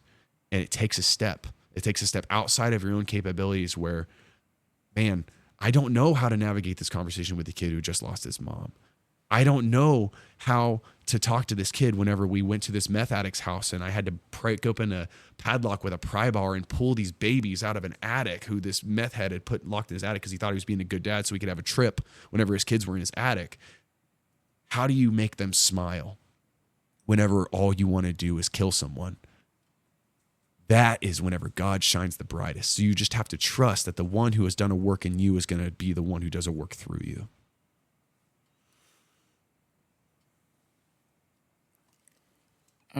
I'm speechless. Like, I don't even know how to word it. Your ability to constantly see the good in everything and your unshakable faith is, I think, something It's that the faith. inspires absolutely everybody. I don't care it's who incredible. you are. You don't run across people or have a conversation with someone that has faith as strong as yours every day. Not even close. It's not about seeing the good, though. Man, I feel like all I see is dark whenever I look at things, right? Like, I think there was this really cool quote from a theologian who's genuinely really rude, but he said something really cool and I held on to it. And he said that cynicism is the coward's form of intelligence, because you can always ask how could it be rather than how can it be? And it's just such this cool take, because as someone who walks through with people through their darkest days, and you design these programs and products for people who are in the roughest of places, it's easy to think, yeah, but is this really going to work? Like, what are we even doing this for? Or whenever I'm having a conversation with someone who has been going through a really difficult time and they aren't really sure what to do or where to turn, maybe you could think, but what difference can I make?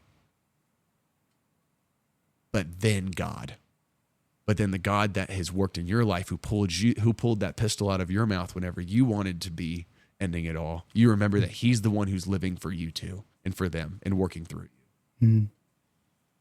It's never about me.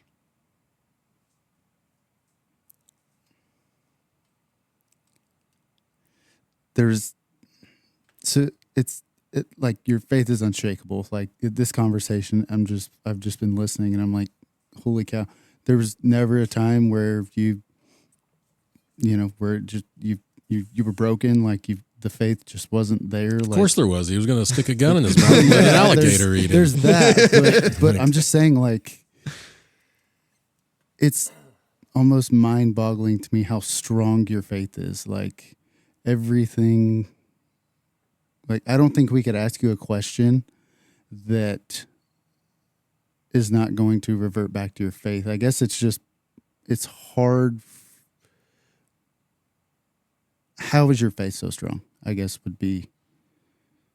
Because the one that I have faith in is so strong. I could sit here and have thoughts and explain away the Bible, and I could explain away my faith. But at the end of the day, the one I live for doesn't need me to defend him. The one that works through me doesn't have to. He chooses to. And I think I attribute a lot of the way that I see the world through my dad. My dad was, like I said, he was a first-generation Christian. We got baptized the same day in Hickory Creek in Neosho. I don't know if you guys know Neosho or if you've been to Hickory Creek. That is some cold freaking water. Okay, that is really cold. And the day that I decided that I wanted to get baptized, I went out there, and my dad had finally made a decision for these, and he didn't tell my mom. And he walked out, and I went out to get in the water. I was like, Dad, and he had told me that he was going to get baptized. He didn't tell my mom. And he walked out, and I said, Dad, do you want to get baptized? And my mom was like, no, don't talk about that to your dad. And my dad looked at me, and he's like, no, let's go. I have my change of clothes in the truck. And seeing that man be God's love and light to the single moms in the church who didn't have money to work on their cars. So the way that we spent our Friday nights was under the hoods of Dodge Neons, which should have never been made in the first place, the world's worst car. That seeing him crawl on top of roofs and put shingles on these people's attics who had talked bad about him in church, and he didn't care because that was the way that he could show love. He wasn't a well-read person. He'll tell you to this day he could misspell his name, but which is funny because we have the same first name. But man, I saw God transform my dad, and I saw what God can do when you're willing to put yourself aside. And that really was probably the strongest piece of foundation in my faith outside of Scripture and the God that I actually serve. So how old were you when you got baptized? I would have been 5. So I was really young. Okay. Really so young. You grew up in Christian, Pentecostal, like what, holiness? Yeah. What was So it? I grew up in very charismatic church. It would have been a Pentecostal church. So running down the aisle, speaking in tongues the whole night. My faith has kind of taken me in a slightly different direction, and I would certainly never speak negatively over churches that operate that way and people who they express their faith in that manner. But my faith has turned out to be quite a bit more quiet and a little bit less connected to the way that I feel and more what I'm learning to know. But it's really cool. It's a really cool journey. But yeah, I grew up in the church, grew up in the faith, but certainly wasn't a pastor's kid. But my dad did a better work for the Lord than I think most pastors could ever dream of. That's awesome to hear. So where would you tell somebody to start? So it's really convenient that you were here, and really, these are my buddies, and I've known them for a while, and I don't think anybody here probably knows like my faith journey.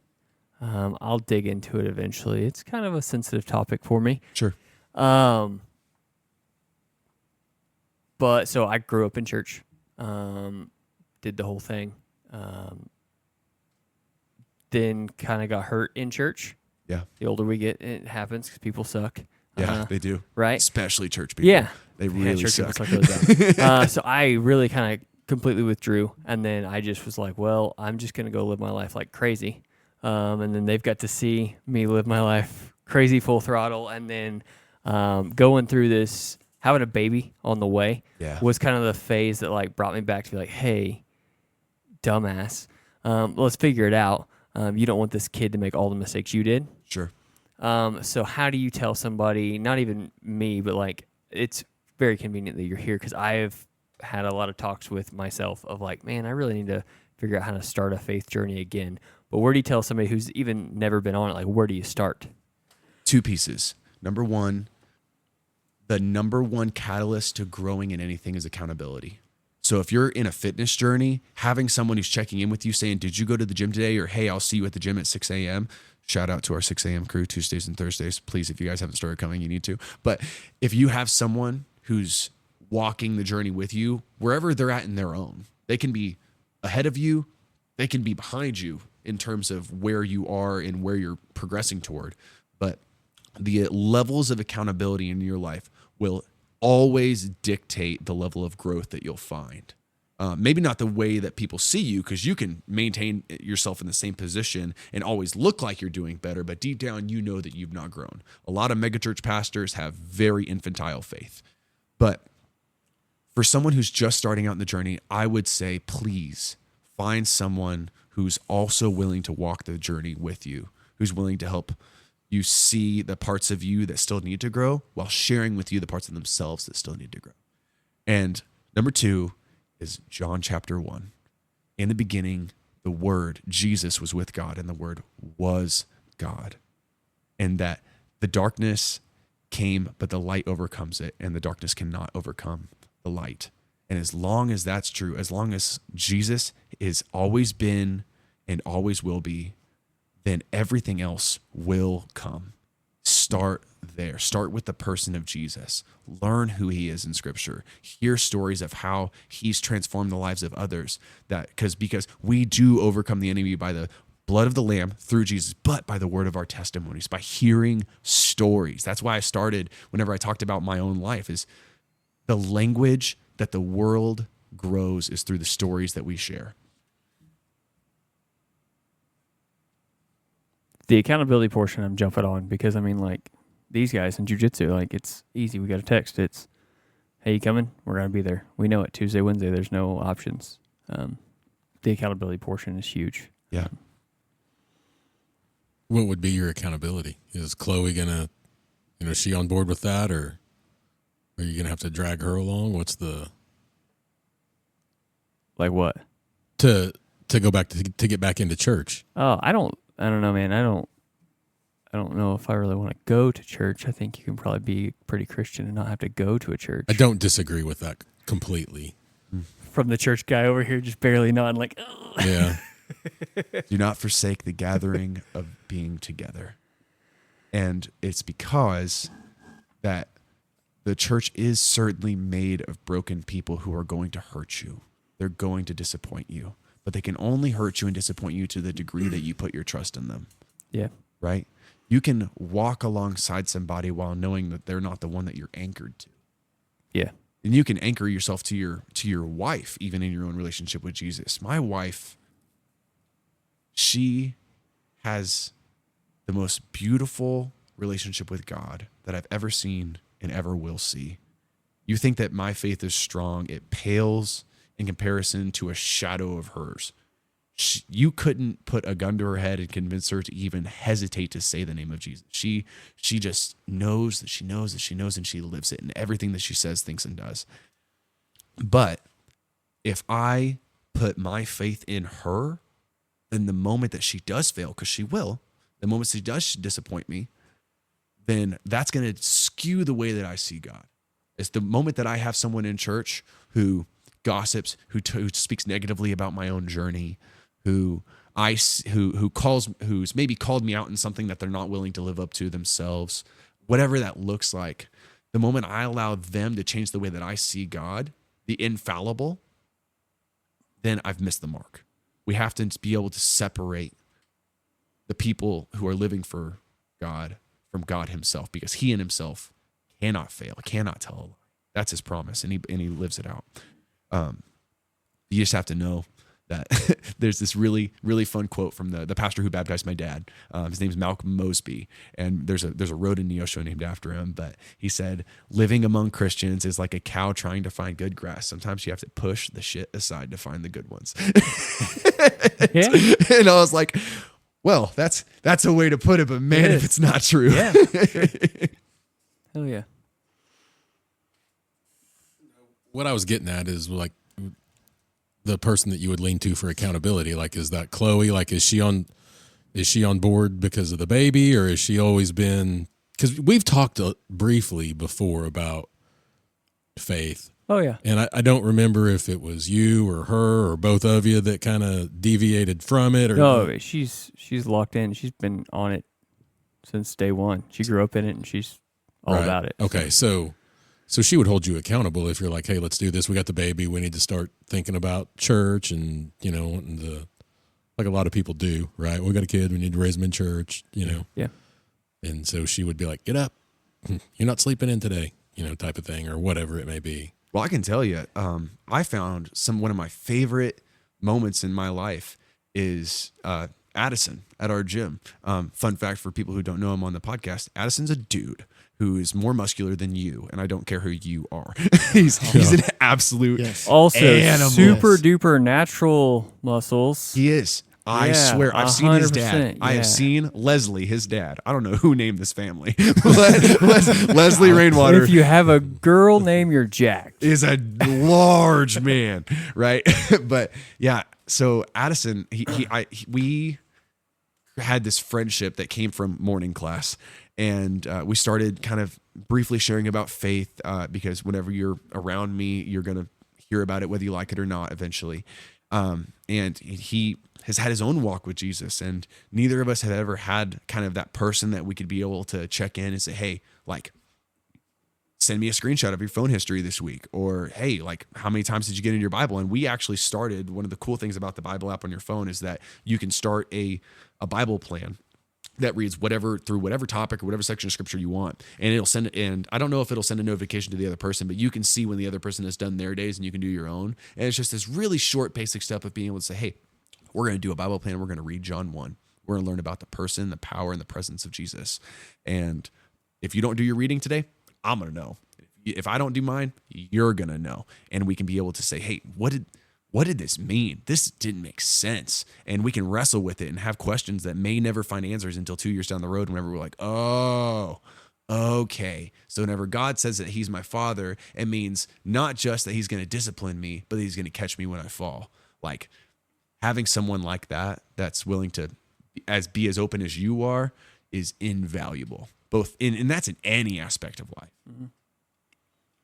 I am and I would say that Matt's probably in the same boat as me, and we probably rely on our work as a scapegoat for this, but very slow to trust, maybe. I've told people countless times I'm kind of prickly. Jiu-Jitsu, I am the dick that comes in. I just mean mug everybody. I don't want to talk to people. I'm like, I quickly judge everyone when I first meet them, the first 10, 15 seconds I see them. And I have no need, you know what side of the wall we're on. Yeah. When we walk in the gym, I have no need to walk over there and talk with the gym bros and deal with it. Like, because that's who I am. Like, I'm just prickly. I'm that way. So for me to find someone to trust it's going to be a while. That's okay. That's okay. Relationships build at the speed of trust. Yeah. And that speed is sometimes in first gear for a long time. And that's all right. First and low. Yeah, first and low. Yeah, first and low. All four, all low. How old are you? I will be 30 in September. There's a lot of wisdom in a young man. Dude, 100%. Yeah. There's a lot of scars on this heart too, buddy. Yeah. that is some, as Brandon Lake would say, that is a hard fought hallelujah. you're wise beyond your years, and it's not all because of the scars. Like, unless you've like got major scars that you haven't talked about. Yeah. There's a lot of wisdom in you. It's impressive. Yeah, very much so. But well, that's enough of the faith. I mean, unless you still got more faith, because I'm sure that you can keep talking about that. But let's talk jiu-jitsu and have some fun. Let's wrap man. this faith stuff up. Yeah. So off the heavy topic. No, dude, you're good. You're good. Yeah. So let's see. I think we cut off at like I started getting into competition. I had my first competition at blue belt, and it was fun. It was really fun, like my actual competition. I went against a guy. His name's Tom. He just happened to be from one of our sister gyms in Wichita, and we had a great round on the stage for a blue corner fight in Kansas City, and he ended up ankle locking me, and he got me in front of 400 people, which was just a delight. That same night, I went and was hanging out with Mike, and I went and walked away for a minute, and this group of college basketball players all come around, and they're saying, oh, what is this stuff? What would you, well, I'd just throw hands. And they didn't realize that I had just walked off the stage and that I knew what I was doing. And one of them put his fist in my face and said, yeah, what would you do if I just did this? And I actively double-legged him into the bar. and his friends were all like, oh, don't mind him. He's an idiot. And I was like, yeah, okay. Yeah, this pajama wrestling, it's actually a real thing. That was the same year that my wife and I and my son, we were driving down. It was one of the really snowy days that winter. And this guy crossed the median, and we watched it. Crossed the median at Stone's Corner, and he just bam, like grill to grill, smashed into this other car. He gets into their car. He gets out of his truck. He's walking towards, and he's walking with violent intent over towards his other car. And I'm like, oh, he's gonna try to kill somebody. So I get over there. I pull the car over, tell Jada to call the police, and I walk over and I get a hold of the guy, and I'm like, hey man, let's make sure you're okay. Like, you could have a broken bone. Like, let's get you sat down. And he's fighting at me. And I'm just like slowly like, hey man, let's go. Let's walk over here. Let's go. It's okay. And then he gets a hold of me and he pushes back on me. And I'm like, cowabunga it is. And that morning in morning class, Mike had taught me how to do an uchimata to an ankle pick. And I'm like, well, this is the freshest thing on my mind. Uchimata, grabbed the ankle pick, threw him straight down to the ground, caught his head before it hit the concrete, picked him up, put him in air jail, and threw him in the bed of his truck until the ambulance got there. And funniest part was I held him in the bed of that truck until the ambulance got there after checking on the girl who was in the cab who he just forgot about. And out of the ambulance Jerry Walker from Legacy, who is a longtime martial artist who is very, very good. And I look at him, I was like, hey, he was a problem. And he was like, not to you. You can go home. I'm like, all right, cool, man. This sounds great. That was a really, really fun day. It improves, man. Jiu-Jitsu is real. It's not the only form of combat. I think everyone who trains Jiu-Jitsu should have some striking in there too. But man, it works and it's fun when it does. I was going to ask you what drew you to it, but it was women's kickboxing, so we already got the answer. Yeah. It's just the competitive side, and it's the mental game combined with the physical. And I think jiu-jitsu is the only thing that happens in life. Like, you have to maintain your posture or you'll lose your position. If you lose your position, then you'll start to become idle. If you start to become idle, you'll give into indulgence, and then it only goes downhill from there. You can apply that to any discipline in your life. With your finances, if you don't maintain a good posture with your finances, you start doing a little frugal spending here and there, or, oh man, I think I deserve this. When you get that posture of deserve, your diet can slip, your finances slip, your relationship with your wife or girlfriend can slip. Everything starts with posture. And jiu-jitsu is just, for me, has provided language for the dynamics in life that I never really could kind of put to it. And I think that's really cool. All right. Say that one more time. So he's bringing out the notepad. Yeah. So you start with posture. Posture. Right. And without posture, you can't have position. Without position, you can't have submission. Right? That breaks it down. But then there's another layer. That's the top layer. Mm-hmm. But on the bottom layer, it's you can never allow yourself to become isolated. Accountability. Right? Because whenever you're isolated, you become idle. You stop having progress. And whenever you become idle, you allow yourself to give into indulgence. So in jiu-jitsu, if I allow my posture to be broken and stand up because I'm tired and it's the 5th round and I'm with Carlos and he's pulling on my head and I'm tired of this, and I allow my chest to start caving and my shoulders to come down, he's got that posture. Guess what he's going to have next? He's going to have his position. He's going to get that snap down because I no longer have the support from my lower lumbar, and he's going to break me down. And as soon as Carlos breaks me down and he has the north-south position, you can guarantee that he's going to be working to a submission, right? But I can maintain posture if I realize that I can't allow a part of me to be isolated. I can't only be thinking about one thing at a time. I can't think about, my gosh, my lungs are burning. I can't breathe, right? I can't allow myself to be isolated because I'm isolated. I'll become idle. I'll quit moving forward. I'll quit fainting and trying to hit shots whenever, I mean, not that I would ever try to shoot on Carlos. Do not recommend, but I'll quit trying to hit these shots. Or if I'm in a leg entanglement and someone's like, we're in 50-50. If I don't keep trying to attack the foot, or if I don't keep trying to pry that leg off, Mason Stritzel's not going to just look me in the eye. He's going to rip your foot He's off. going to rip my heel hook, just like he did in Jeff City just the other week. Isolation, idle, and indulgence. Indulgence is the last piece. And if you make it to indulgence, you're already lost the rest of the fight. It's whenever you're like, oh, you know what?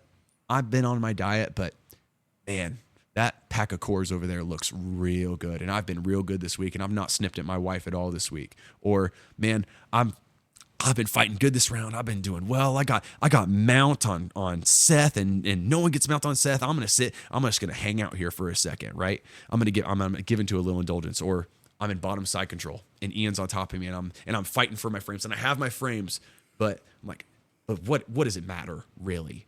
And I give up my frames because I'm just gonna give into the indulgence of saying, you know what, I'm done. There's 35 seconds on the clock. There's no way I have another 35 seconds left in me. Those are the layers that I've been able to put language to because of jiu-jitsu. And it's affected the way I see my life.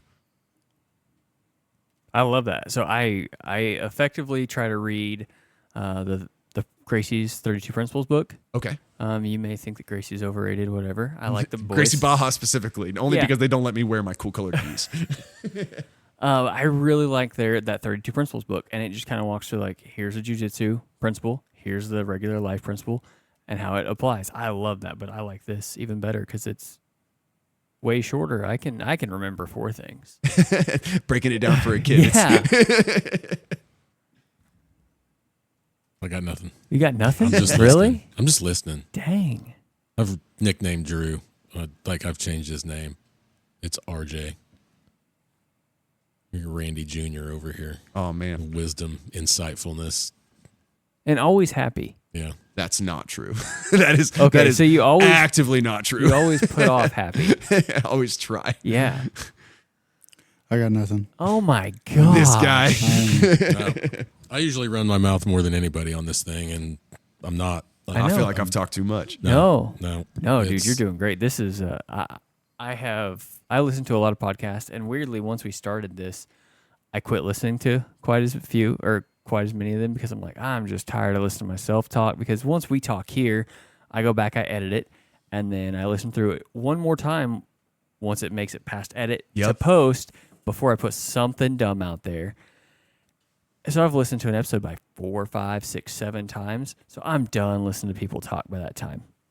Because if a normal episode's hour and a half, 2 hours, that's a lot of time listening to the same thing over and over again. Yeah. So I've quit listening to podcasts quite as much, but there's one thing I've picked up from a few guys that I like. They're like, I'm selfish. When I schedule people, I know, him and I have talked, Matt and I have talked about, like, we're going to have people on that nobody else is going to like. That's completely fine. I don't care.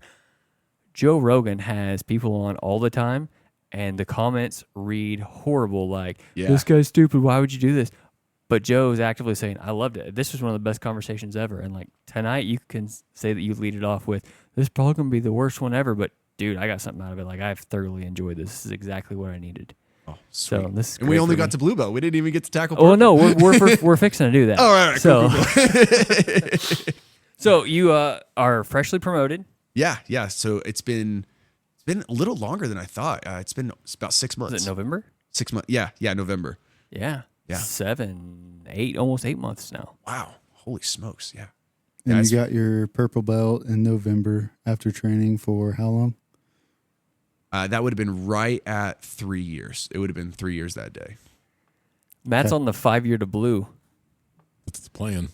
And it don't matter, dude. That's the plan. It don't I matter. don't. We ain't talking about it. We ain't doing it this I episode. saw your before and after picture from Jiu-Jitsu and now before we started recording. Oh yeah. And dude, leave the belt at home, bro. You added years onto your life. Oh because well, of 100%. that's been Yeah. that I've got a big old long Facebook post typed up about that. Like I haven't posted it, but yeah.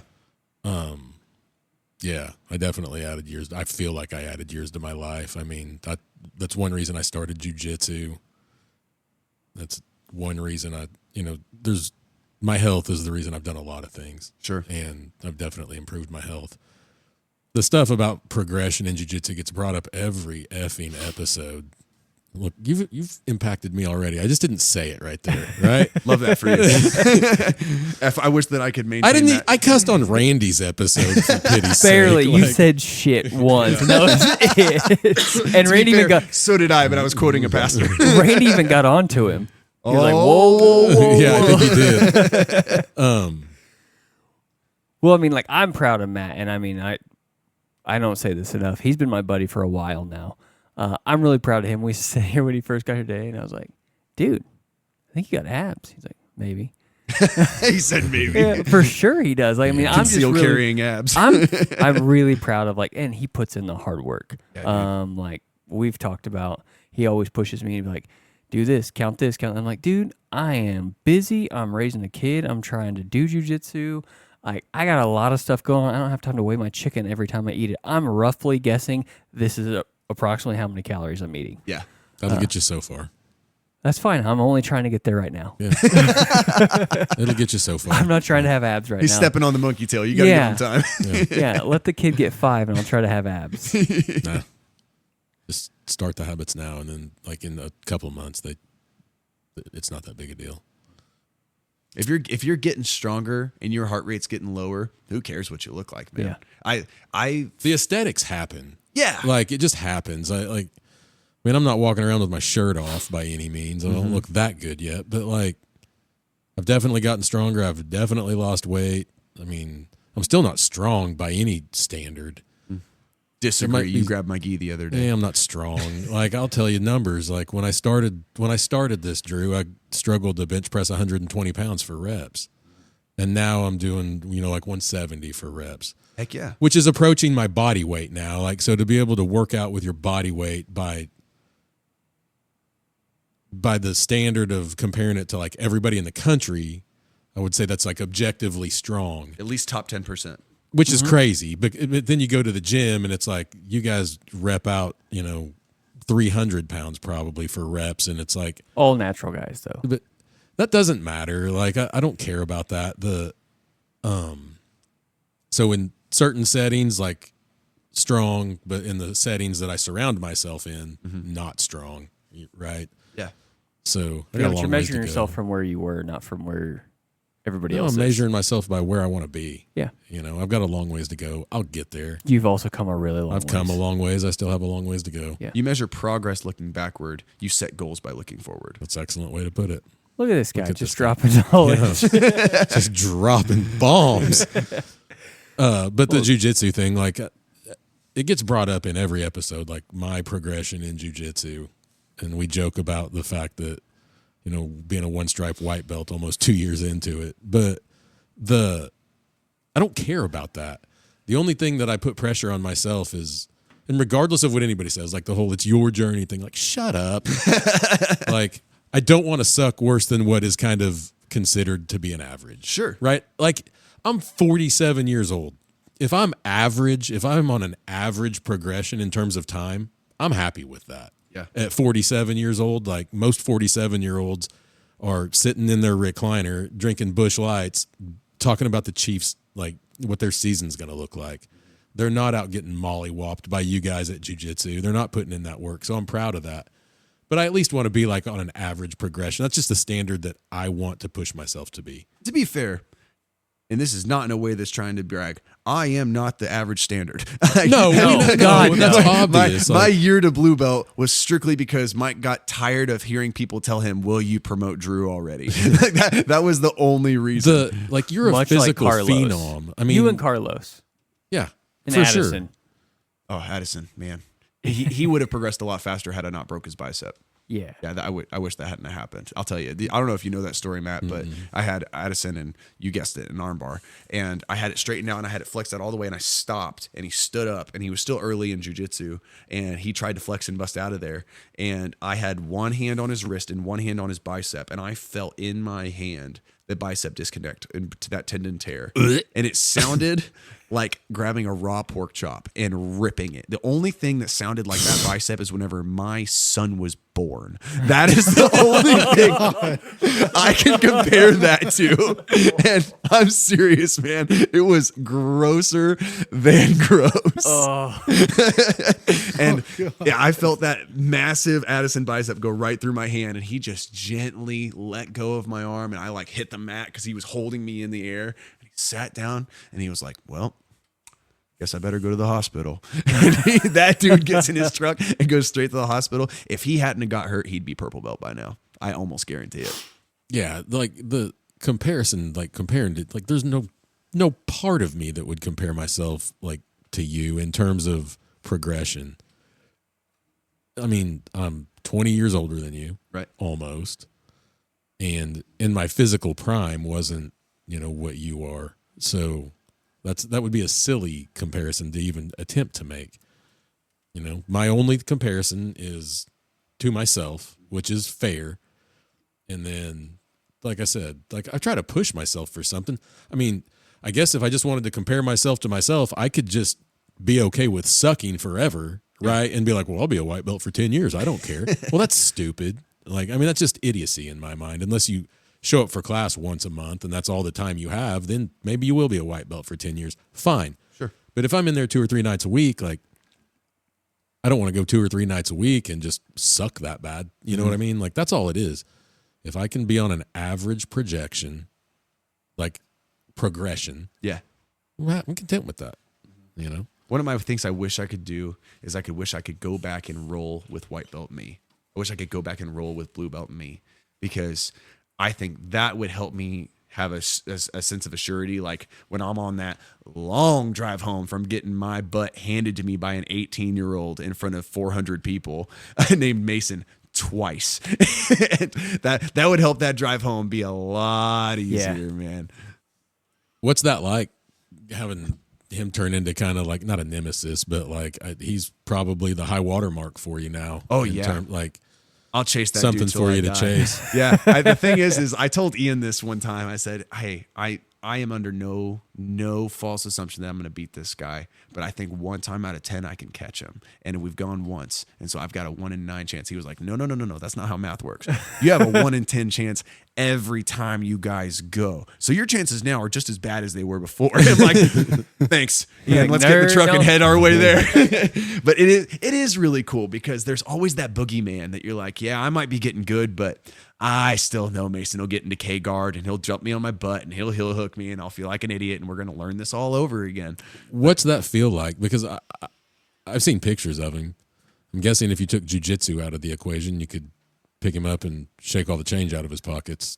You're freakishly strong, and then He's athletic too. Is he athletic too? He's unassumingly athletic for sure. He's very, very strong, and he's outside of jiu-jitsu. I mean, he's done striking his whole life. He's grown up in a martial arts Gotcha. gym. So he's not just he's a jiu-jitsu very, guy. very capable. But like you were talking about body types earlier, and aesthetics don't matter.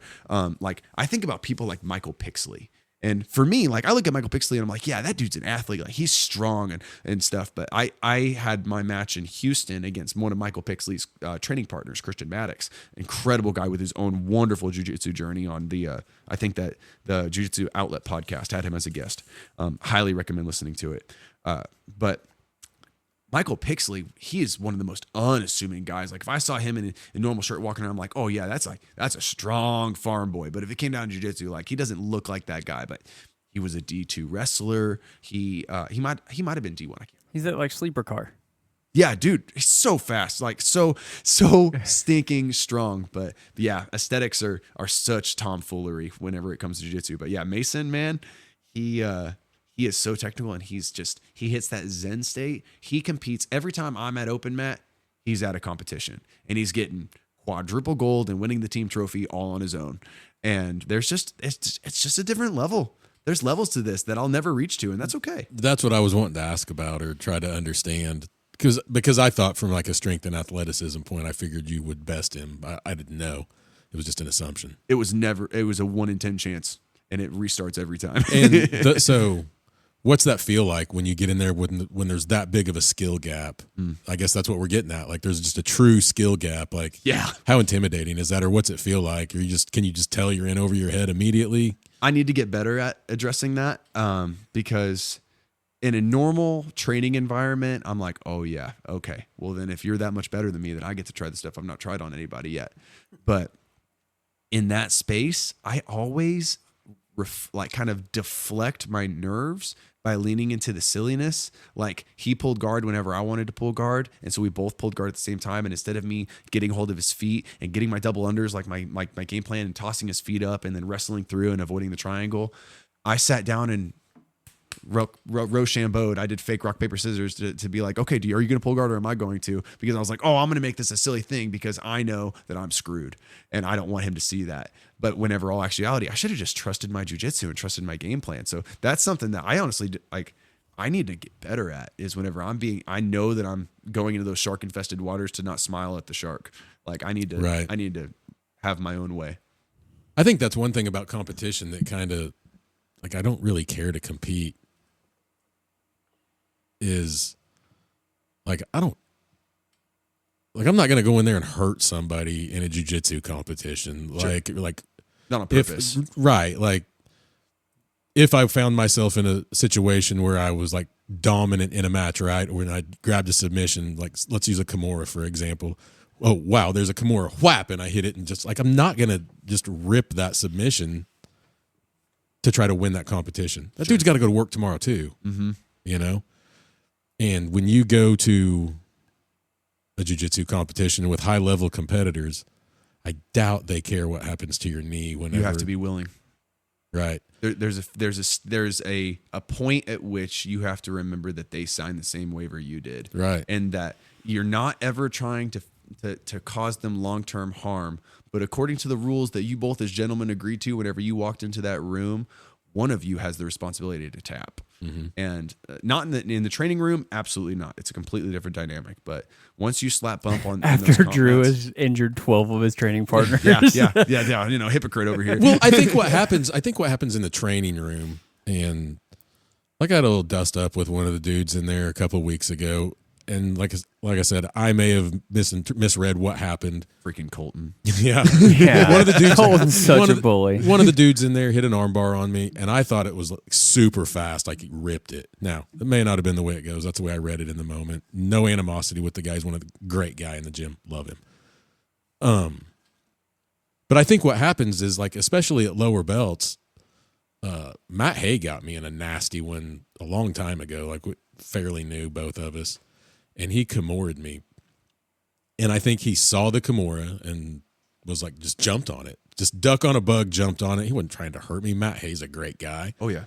And I like panic tapped, like yelled, you know what I mean? Because it effing hurt. And I was like, I think that's what happens in the training room when guys get hurt. That's why lower belts hurt so many people, is because they see an opportunity for a submission and they want it and they dive on it. Mm-hmm. And it's never, I shouldn't say never, typically not going to be out of animosity or trying to hurt somebody or for the sake of the win, that they're willing to hurt somebody. They don't realize that they're going to hurt somebody by jumping on the submission like that. But in a tournament, like you said, you've got to be willing. And that just doesn't interest me. Like, I'm just like, I ain't going to go get torn up or tear somebody up for a $12 medal. Like, I just don't care that much. 12? Whoa, are we at 80cc? Yeah, that's a really nice medal. I've only ever got like the $2, $2.50 at best. Yeah, so that's something about it that's just like never been a real big appeal to me. Yeah. It's like I don't need the adrenaline rush. I'm way past that, right? So competition, I guess for me, the competition thing would be finding somebody my age, my skill level, my size, you know, that you don't get in the training room. I tell you, I think that the trick to being able to compete well, but training for competing well, is whenever you're looking at a submission, you have to think inside out. How can I start at the inside and work my way out toward the submission? So like whenever I'm working through my arm bar, right, I am never thinking, regardless of the position I'm in, it can be the bear trap that I really like with the razor lock over my shoulder, with that Trent absolutely adores whenever I do it to him. So cool. Such long, lanky arms. Oh, So just cool. Nom, nom, nom, nom, nom, nom. So yummy. But it can be that one. It can be your traditional armbar from full guard. You can be doing the hop over, the step over armbar from mount or from S mount. But whatever it is, He's done every single one of those on.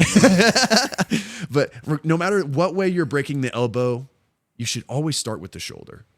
Because if you can control the shoulder joint, then whenever you work your way to the grip on the elbow, your shoulder's still controlled. You've taken away their ability to dictate the terms of surrender, right? Those are yours now because you're controlling everything past that point. If I'm going to lock an ankle, if I'm just going to do a straight ankle lock, then the ankle, whenever I'm working in the training room, is the least of my worries. That grip will come whenever I know that their hips are within reach, that I've controlled the knee line. And once I have controlled the knee line, then I'm like, all right, I'm going to pinch the big toes with my ribs and my bicep. I'm going to get my grip. I'm going to get my Dean Lister hoist and I'm going to start going. Or I'm going to get my no grip finish and go here because I trust that I have the knee line first. I submit from the inside out. If I'm going for a Kimura, yeah, I know it's going to dislocate the shoulder and I have to get a wrist grip. But how do I get that wrist grip? I got to make sure that the shoulder is in a spot for whenever I go to finish it. My hips are in the right space, that I have the finish. So you can have tighter, more controlled finishes in a competition by thinking about submissions from the inside out in the training room. And then it just becomes muscle memory. I've never heard that inside out thing. And it works the other way with passing. Because when you pass from the outside in. If someone's sitting in full guard, why would I worry about your hips if I've not even gotten past your feet? That's why the leg drag is so efficient. With high-level guys, Greg Winterhalter, who's an absolute machine. I don't know how he does what he does, but whenever he's working that leg drag, he could do it to majority of black belts who are in AGF competitions right now, and it works because he gets the foot, he taps the knee, he gets past, and he locks down onto the hip. It's the most basic pass from open guard because you start from the outside in. If I am in mount, then, or not if I'm in mount, but if someone's inverting on me, it still works the same way. Like I could try to grab the hips and pull the hips away from me because those are in my face, but I got to control the feet first. You pass from the outside in, you submit from the inside out. Jiu-Jitsu wisdom too. He told me this Twice a purple belt. He told me this a while ago because I was sucking at like an arm drag. I would always skip because my arms are so long. I can always just reach past your wrist and get that elbow. And he kind of chewed me one day. And he's like, "Hey, you got to do da da da da da." And since then, like we teach the arm drag for our back take and everything for cuffing and DT stuff. And I've taught it a different way, and it's clicked so much better because if I control your wrist, that's the first part, and then I can walk up to that elbow, and then I own you at that point. I'm already behind you. Sure. And there's always caveats, right? Like Yeah. the same thing is you don't cross your legs in back control. Whatever, dude. I cross my legs in back control all the time because I know the positions that I'm safe. It's a good rule of thumb. It's a good rule of thumb to control the wrist before you get to the elbow. But if Andrew Tackett's out there and he sees your elbow, he can grab that thing and slid right past because he knows how to work his feet. It gets the rules are different the higher the level you go. Right. But yeah, basic level, like majority of good jiu-jitsu, it's just a good practice. Inside out, outside in. What are your goals with jiu-jitsu? Right now, I have short-term goals. Long-term goals is I always want to be able to protect the people that I'm in a room with from the baddest guy that could walk in that door. That's what I always want. Whenever I lead You need to churches, carry a gun. I do. I do. I've seen you fight, but you should still carry a gun. And I carry a fanny pack, not just for the fashion. Same. Dude, they're just the best. They're I right in love the it. right spot, especially as a guy with my body type. It's hard to appendix carry the weapon that I like to shoot without it ever flagging. And the shirts that I like to wear are like they're not really great for concealing. So yeah, I've fanny pack for life. Highly recommend. But yeah, I always want to be able to be in a space where when I'm in Colombia leading a church through the mission field, that if someone came at me with a knife, like I work with Seth on knife defense and stuff, or if a guy tried to grab a kid whenever I'm working security at church, that I know for a fact that there's no way in God's green earth that he's going to walk out of here with something that I've been entrusted with, right? I want that. That's my long term, is to always be able to be at least be able to address the baddest guy in the room, not necessarily be that. But short term, in September, the last week in September is I don't know if it's the first one, but it's the first of 3 UFC BJJ Opens. And that is the kind of the new runway system that they're making so that local athletes can be able to have a spot on a UFC BJJ main card. That's on the main YouTube channel and such. So I'm going to be competing at Purple Belt in that the last weekend of September. And if that goes well, we'll see where that takes me. But I really hope to do well in that. It's 90. I'm 89 days out today. What are you going to change about your game leading up to that? I just talked about this at Open Mat, JV Open Mat. That's what Sunday Open Mat is JV.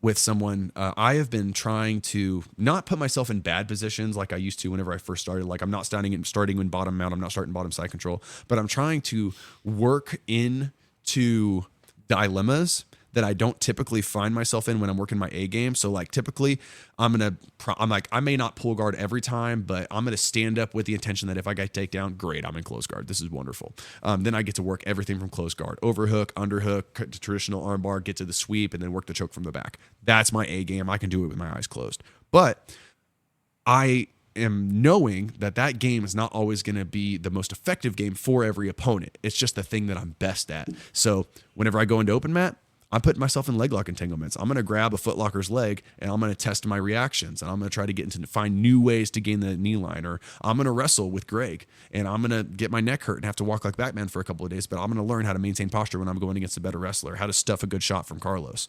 I'm trying to build better B games so that my C games, trying to make my C games my B games. That way, whenever it's time to get into my A, I can fully trust it. I know it's there, it's good. But I want to be better at the positions I don't naturally find myself in. That's kind of how I'm prepping now. But the closer I get, the more I'll focus on my A game and be like, no, I'm going to go in there with deadly intention and do exactly what I planned for. Fully polished and sharpened and ready to roll. Yeah, exactly. When will you know who your opponent is? I have no idea, man. They just released the rule book like yesterday. Like they haven't even, I don't think they've even promoted the website. I emailed them directly and said, hey, what subs are legal in my division? They said, oh yeah, here's a rule book. We're about to send that out. So the division I'm in right now, as of right now, I mean, my first Masters competition will be my first one with 30-year-olds and up. So that'll be cool. I won't be going, stay away from me, Mason Stritzel. You got another 8 years, big boy, or 12 years. But, now that'll be really cool, is going against people my weight, or my weight or age. It's 8 people right now, so I assume by September that's going to be a 20-man bracket. It's going to be a thick competition with probably like 5 rounds. If I make 185 or what is it? 185. Yeah, middleweight. Which is thankfully my walking weight. Like my walking weight is right around 180 to 190, and the crazy thing about UFC BJJ Opens is they're going to do an hour before weigh-in. So the guys that are used to cutting and then replenishing the day before, like day before weigh-in, or you weigh in that morning, you compete in the afternoon. They're walking around like 220 and they're cutting down to 185. They're going to be either having to compete at their natural weight class or they're going to compete depleted. And I love that as someone who competes at my walking weight, because I'm going into there with a belly full of steak from the night before and fully hydrated and ready to go. And your backpack on. Yeah, and my backpack on, right? But I'm great to go. But there's a lot of people who are not going to be happy with that rule when they realize it. That'll be terrible for the guys that do a big cut. Yeah, that'll be awful. Well, it's up to them to read the rule book and know that, and I think they're going to make it really well known. But I wish it would be more like that all the time, though. Yeah.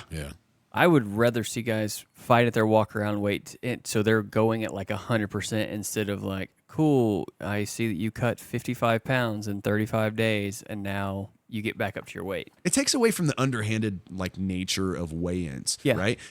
Justin Gaethje talks about this in his most recent conversation with Joe Rogan after beating Ilia Topuria. They've been talking about weights, and he loves the cut. Like he lives for the cut. He walks around at 190 and he cuts to fight at 155, but he gets a couple of days to replenish after, so that's fine.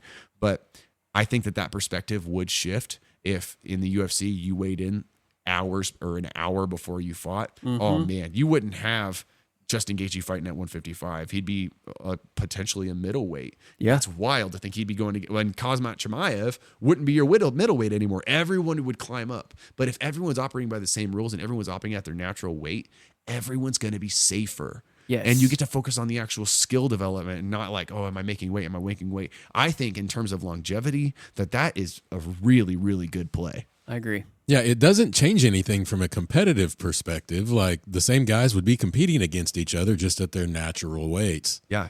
And it's like the whole weight cutting thing had to start with like one guy being like, man, I walk around at like 185, but I bet I could cut down to 145. And then get another like 24 hours or whatever. Like, yeah.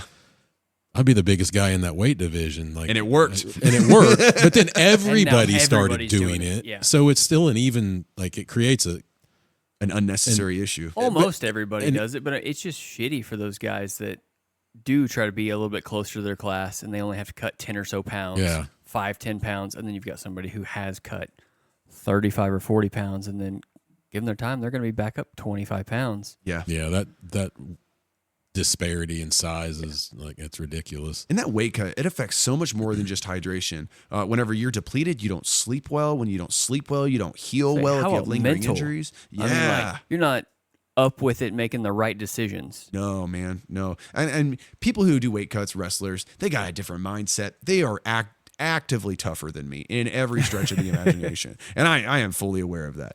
But it's just a silly dynamic, but I'm really glad of the direction UFC BJJ is going with it. What's funny is, man, I can do a twister in my division. I can do a neck crank. I can do a toe hold, a knee bar, or anything, but I cannot reap.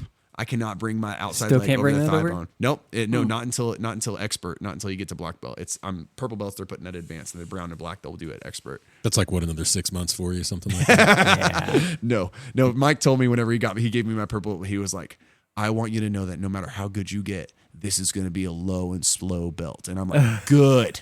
Give me my brown belt the way that you give me my brisket, low and slow. I'll take it, man. I told him, if you could skip brown belt and just like let me phase through and let me be like a 6-7 year purple belt and then just give me my black belt, let's do that. And he was like, no, I'm not going to do that. That's not how this works. You don't get to choose that. Yeah. That Moneyberg black belt. Oh man, if I could get around with Moneyberg and make my heart so happy. But I'll tell you who I'd really like to go with. I like to go with AC Slater. Man, that would be an absolute blast. I think that dude, he's got some legit wrestling.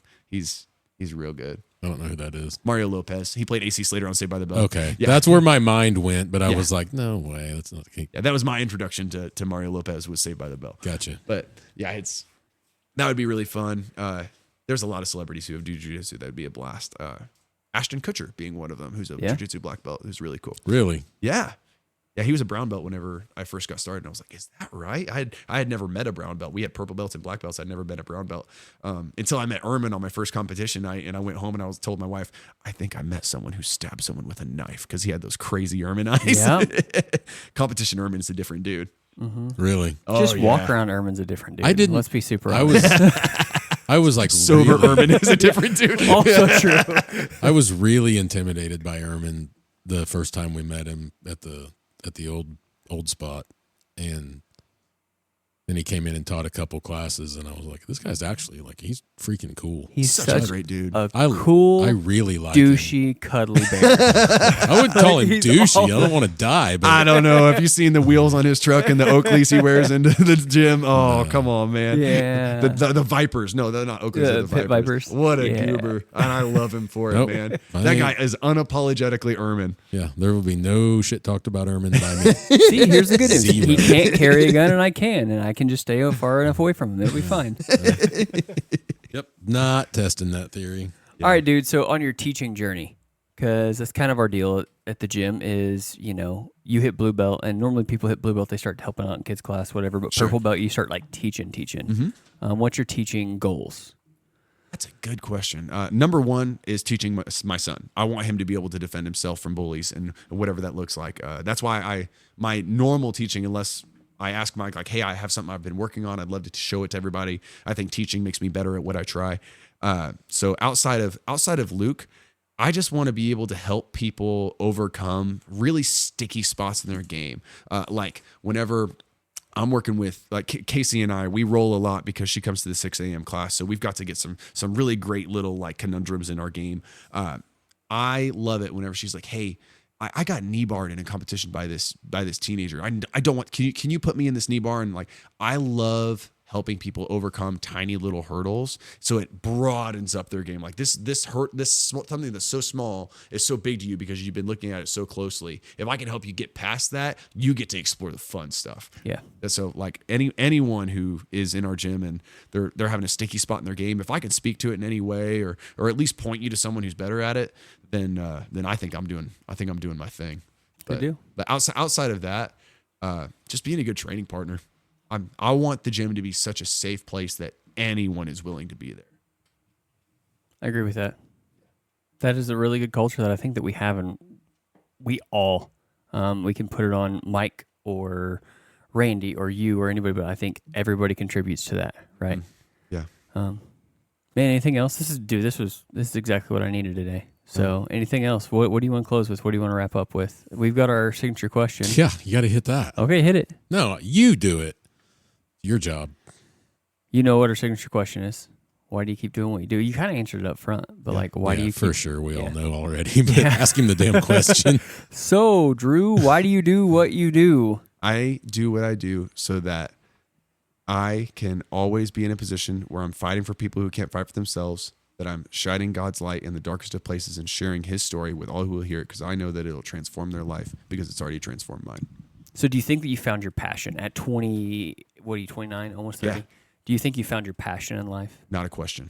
Absolutely. I know why God put me on this earth, and I know why he made me risen with autism. Like, I know I am so confident in why I have air in my lungs, and that makes it okay whenever I know that I am not everyone's cup of tea, and that whenever they see me being silly or they hear me booping snoots in the gym, or if I'm on a Zoom call with someone who's in the field and they're not used to Drew energy, that's okay. That's fine with me. I'm secure in who I am because I know who designed me. Dude, that's... You can't beat that. No. Right? You can't bottle it. You can't make it. You can't do anything. If I could bottle it, I would take a lot of that. Because there's more people in the world that need to have that. Yeah. But, dude, thanks so much for coming and doing this. Glad to do it, man. All right. Oh, yeah.